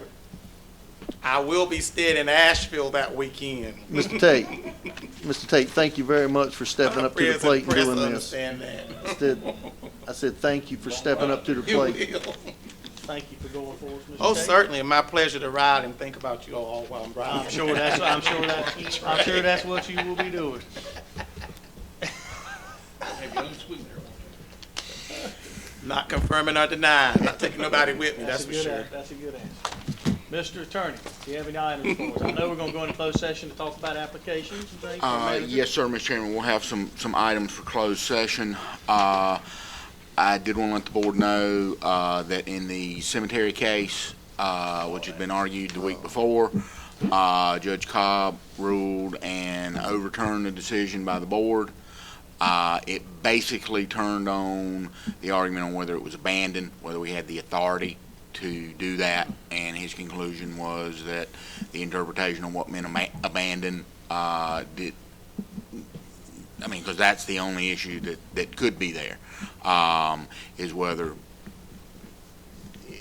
the phrase was person with legal right to the real property has abandoned it, and that has never been interpreted anywhere in North Carolina, as far as any of us could find or the school government knows.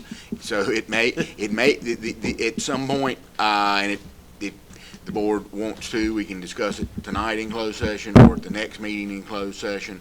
I'll be happy to give you whether we wish to appeal or not on that. God knows. I'm not ever. I want to say I never want to go down that path again. Great. This is a little ironic considering the fact we wanted the courts to make a decision in the first place, so because it really wasn't a decision for us in the respect they're looking at it, and they more or less said, it's your decision, and so we make a decision. They go, no, that's the decision's not good. Well, why in the world did they make a decision in the first place? I have no desire to say publicly. I have no desire to appeal. Does anyone here have desire to appeal? I don't think our authority surpassed the judge. I don't think. Well, we would just be appealing his ruling, and I'm not. We found with it as it always was in this case. It was a dispute between the respective parties, and it's no different than if the judge was having to go defend his decision if the Court of Appeals ruled against him and he had to decide whether he wanted to appeal to the Supreme Court. You were acting as a court when in making your decision. So Would have been nice if the legislature had given us a little more clarity on what they're defining as an abandoned cemetery. I mean, And we know what the word abandoned mean, but it could. And what does right to the real property? It didn't say owner. It didn't say what does right to the real property mean. The statute is not a model of clarity. And if we had a bunch of these pending, I might suggest to the board that we consider appeal, just so we get some clarity, so we know how to handle them. This is the only one that we've had in my 17 years with the county, so I can't see. And Mr. Brewer's there. I don't think we expect a flood of these applications coming in, so I don't think there's any need. I would not suggest to the board that there's any great need for the county to be involved. If the parties wish to, that's up to them. Thank you for, you can send them a thank you card for this clarity. And I certainly will. I feel bad for those folks involved in all that, though. That's the fact. And at the appropriate time, Mr. Chairman, I would say under items 3, 4, and 6, which are attorney-client, economic development, and personnel, and we have as everyone knows, the manager applications for the board to discuss, and there is one other personnel matter for the board to consider, so there will be those items. 3, 4, and 6? Yes, sir. Okay. Mr. Manager. Not a great deal, just mentioning about the new roles associated with the creating of a consolidated human service agency. There is at the NCACC conference a pre-conference training opportunity on Thursday, August the 14th, where this new model and how different counties are approaching it will be discussed. So that's a timely thing, I guess. We got an email on that today, I believe. I think you did. Yeah. And then kind of a related matter, it's, believe it or not, it's that time again for the development of legislative goals for the next session, the biennial session of the General Assembly, and the NCACC has sent out materials on that, and I'll be forwarding those on to the Board of Commissioners, and if y'all are interested in developing any sort of a legislative package. The only other thing I would say is, been here about 2 weeks, gradually getting involved and getting into things. I guess I feel like in some respects I'm trying to jump on a moving train, I guess, but gradually catching up. Mike Apple has joined us, and he was introduced at the beginning of the meeting as the interim finance officer, and he has been digging into our financial policies and procedures and is hard at work at that and is already beginning to show results. Rick is winding down his time, and I want to publicly thank him for all that he's done.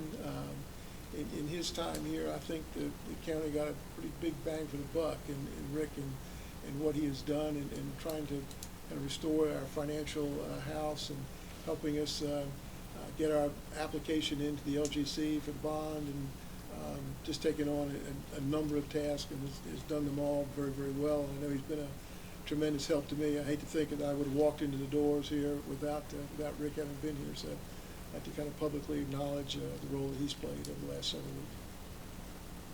weeks. Okay. I'd like to echo that. Thanks to Rick again, too. He came in, he hit the ground. He came in on Thursday morning and had a report back on several findings and recommendations by Thursday afternoon. And anybody else from the outside that hadn't been here would have spent 2 or 3 weeks just trying to figure out where the fire escape was. So that was money well spent, certainly worth the heat we took. I would like, if you don't mind, I want the comments you made about where we're going to have some, I guess it's a work session up at the NAAC or NC, whatever. Anyhow, on the Health and Human Services. And you wouldn't know this because it was way before your time, but we actually went through quite a bit of training with the School of Government. We had several meetings with folks coming down with the School of Government, kind of helping us along with that. So we didn't exactly go into it blindly. We had help from the School of Government and their attorneys and all. And but I'm real interested to see what it is that they're going to offer up there, Mr. Tate. So please be a conduit for us on that, if you don't mind. Yeah, and I think as, you know, as this has been implemented across the state, more counties got involved and everybody got a learning as they go along. Right. You know, having set up the model and implementing it, now I think there are probably going to be some experiences to draw on and get some help from. Yeah, there may be some of that available. Right, now I think I'm going up Friday evening, as I leave work, so I think is that on Thursday? It's on Thursday. Thursday afternoon, but I'll make sure we get notes. I'll talk to one of my fellow commissioners in another part of the state, make sure we get notes, yeah. Helps to have a network, friends. Uh-huh, definitely, yeah. I know Mr. Tate knows a lot of people. Well, we just know a few. Yeah, I got a phone call today from someone that ran into you up there the other day. From where? Mr. Armstrong. Oh, yeah, sure, Yeah. good friend and good citizen. Yeah, he said he wanted your phone number. No, he wanted yours. I thought it George was, Armstrong. I thought it was on a billboard somewhere, many calls you get. I get a lot of them, but I work hard for the people every day. Mr. Tate. Mr. Brown, I'm sorry, I'm thinking about former Chairman Brown. Mr. Williams, I want to also echo your remarks about thanking Mr. Benton for coming back to the county. He's just a phenomenal guy, and there's not a lot of people work who I respect every day in this realm of work, and I have respected his and his leadership. And I would like to also say I led the vote on him some years ago. You remember that, Rick? So you win some and lose some, is that right? That's right. That was reaching back. That was good, Mr. Tate. That's exactly right. I think it was in 2008 or 9. But thank you also for your leadership coming to the county. I don't think we had an opportunity to meet since you've been here. That's a good thing. And also with the finance director, is that him sitting beside you, Mr.? Okay, wonderful. Well, at least you're sitting beside a knowledge base there, so that shows you're smart. You know what to do. You sit beside the former manager and working with the new manager, a smart man. And thank you for your leadership throughout this process. I know it's been a lot going on in the last several days that have required you to come in. All of us that's been in that board chair role know it's very difficult when matters like this happen, but I thank you for the many hours that you put into this to make sure it's better. Hearing you mention coming in on Friday and so forth, and that's a lot of work to go into it. And those are my comments. Thanks for the kind words, Mr. Tate. Mr. McCoy. All right, I have comments to make too. I really appreciate the people who's come in and helped us, our standing manager and Rick and everybody's had a part in getting that credibility back. My big concern was there's so many rumors flying. Everybody knows that, how many rumors are flying out there. One thing that upset me the other day was on Channel 3, this guy, remember the guy last year that was the fire chief over there at Surf City, and he ordered the fire truck and didn't get our permission? They had him on TV. He's talking about how corrupt the county is. I mean, what are you talking about? This guy, what he did with the funds of the fire department over there, I tell you, really. But anyway, I appreciate everything that's taking place, and it's really means a lot that we, that's the number one thing we have in county government is get our credibility, and the people know that we're doing the right thing. Can I tell you something about that same station? I had to talk to a reporter from that same station that was calling me trying to sniff around that last week. And I said, in case you're interested, we're going to receive our audit today, and it's pretty darn good. I heard click. So, you know. You call me too.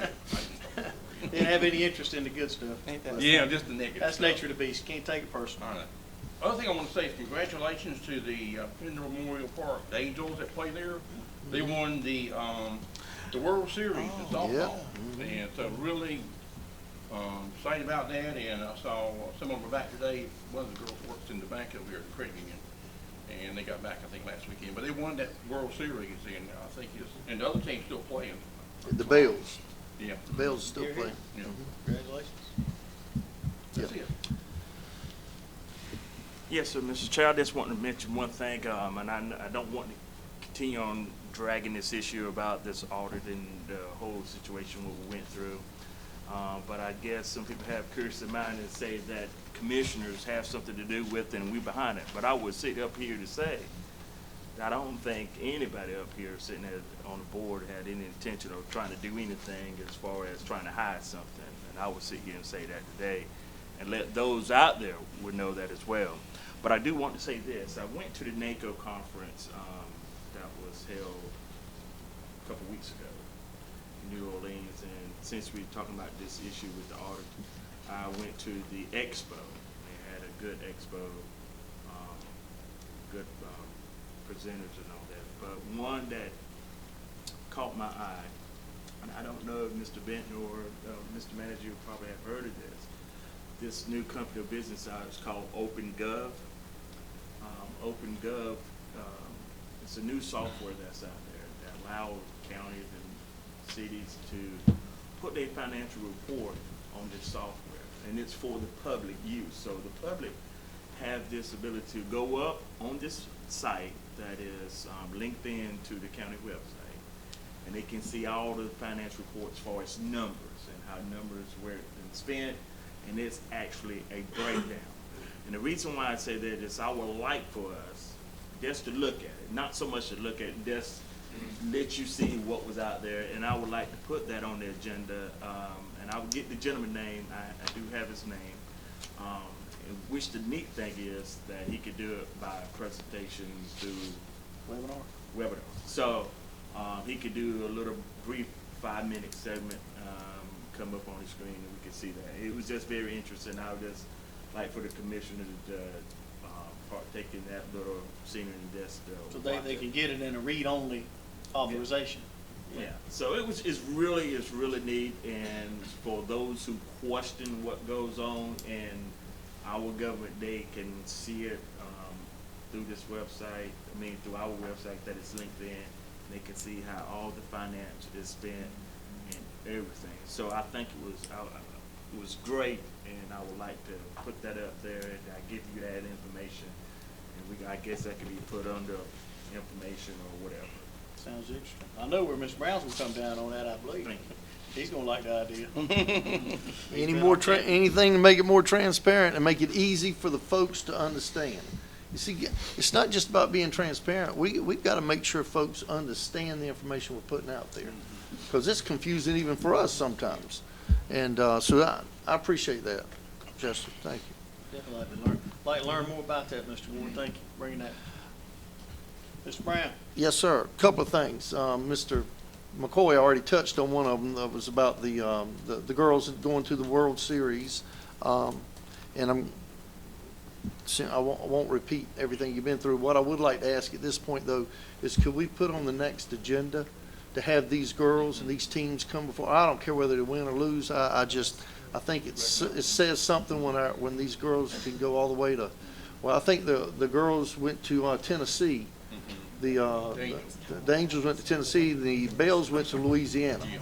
So if we could get that put on the next agenda, Mr. Chairman, I'd appreciate it. I'm sure the board would be okay with that, I would think. Absolutely. It's always good to recognize whether it be the sports teams, the scouts, or whatever. Just kids doing well. And it builds good confidence and pride for the community. I've got one other thing, and I'm very proud of this also, not just the girls winning the softball, but Mr. Taylor has won something for us. I don't know if you all saw your emails. Is this historian, Claude Hunter Moore, and I just happened to snag this the other day when I was going through some emails, and I called him and I asked him would he mind being put on the spot tonight. This is a good thing for our Dallas Herring collection. Wonderful. And it's something I was reading the email, something you've been working on for a while, and you got it, and man, we're proud of it, proud of you for doing it. And if you would, could he just take a couple of minutes and tell you exactly what this means to us and what it's enjoyed about? reading it because it sounds like you had to just get somebody to instill a lot of confidence in you and trust for this. Please give us a little bit. Well, thank you. But I really am pleased, and you can tell by the letter. I think I copied a thank you note letter to her. But Claude Hunter Moore was a historian of this region of Pender County, and he passed away in 1991, and he was just renowned. There's still annual awards given his name, the North Carolina Society of Historians. Mount Olive University gives an annual award in his name. He was published hundreds and hundreds of articles in the media about local history, not only about Sampson, where he was from, but Duplin, Pender, Wayne, the entire region. And I was contacted in November of last year by his widow, who is now remarried, and she wanted to give his research collection to Pender County, to our Heritage Center, and which comprises 4 filing cabinets just full of files and his lifetime of research and writing and historical documents, some going back to the 19th century, original documents. And so their family was beset by a number of health issues and problems and things which delayed, but I would inquire from time to time and was prayerfully hoping that this would not fall through, and it finally did come to fruition last week. So we have a good job, exciting job of going through the collection and doing some conservation and indexing and so forth. But it is a really, truly remarkable resource. It's been off limits to the public for 20 years, and people have been asking and seeking to have access to this for a long time. And she did that to protect it. And she wanted to go somewhere where, such as a library, where there would be a system to protect it and provide public access. And I would like to have the family come here at some appropriate point when we're really ready to throw the doors open to the collection, and I'd write a resolution and express appreciation to them and tell you a little bit more about Mr. Moore. So I'd like to do that in the future. I'd like to think that the way you led the Dallas Herring scenario, obviously, just had a lot to do with that. I think that resonated with a lot of people around here. How you handled that, and the board stepped up. Mr. Tate's historian, and every year, Mr. Tate and Mr. Brown drag me into. And as my kids get older, I've become way more interested in history than I was at a younger age. I just sat back and now, and it's 20 years ago, you wouldn't have heard me with my interest peaked with the historical stuff like it is now. Those guys worked on me pretty good. That's because you're getting older and you're becoming part of the history. And yeah, that's true too. I've started living a lot of it. But no, I mean, I got him back then. What interests me, you did. You owe me still. Mr. McCoy is the genealogy man and his family and other families. He can sit there and tell you a lot about the genealogy. The thing is, once his records are lost. Yeah. If you don't get stuff down, some people's generation dies, it's all lost. It's important to keep these records together as much as you can. And like you say, when teenagers and all, you can't get them to a family reunion. So they're not interested. But as you get older, you get more and more. Well, and the thing that a lot of people don't think about, when you have an opportunity to gather data of that nature, that has so much historical significance to it, and it's documented. When I look back when I was a kid, and my grandfather was born in the 1880s and died in the 1980s, and I remember sitting around as a kid listening to his stories and he would tell things that happened during World War I, World War II, and now all of that is pretty much, other than our memories of what he said, that's pretty much lost. And it was important to our family to hear those stories because they dealt directly with our family. And whenever we have an opportunity like this, that we have some things that are documented, it's something you can't put a price tag on. Well, in closing, it's really due to you all supporting the concept of this Heritage Center, because without that, none of this would happen. So there again, I'm very selective in what kind of material to accept to be archived, because space you've got to watch that. But this was a very important collection, and I wouldn't let this pass by for anything. So thank you all for your part in that. Thank you. Can't top that. I don't have anything else to add. I think I used my time up. I burnt my minutes up earlier. in the media. So have a motion to go into closed session. You guys want to take about a 5-minute break? Okay, Then if you're we'll ready, we'll Mr. have closed Chairman. session right in here. Yes, sir. You ready? Okay, I'll make the motion to go into closed session under items 3, 4, and 6. Have a motion. Can you get a Second. Second by Mr. Tate. All in favor? Now in closed session. See you back in just a few minutes. So you're gonna give us 5 minutes? Well, I know that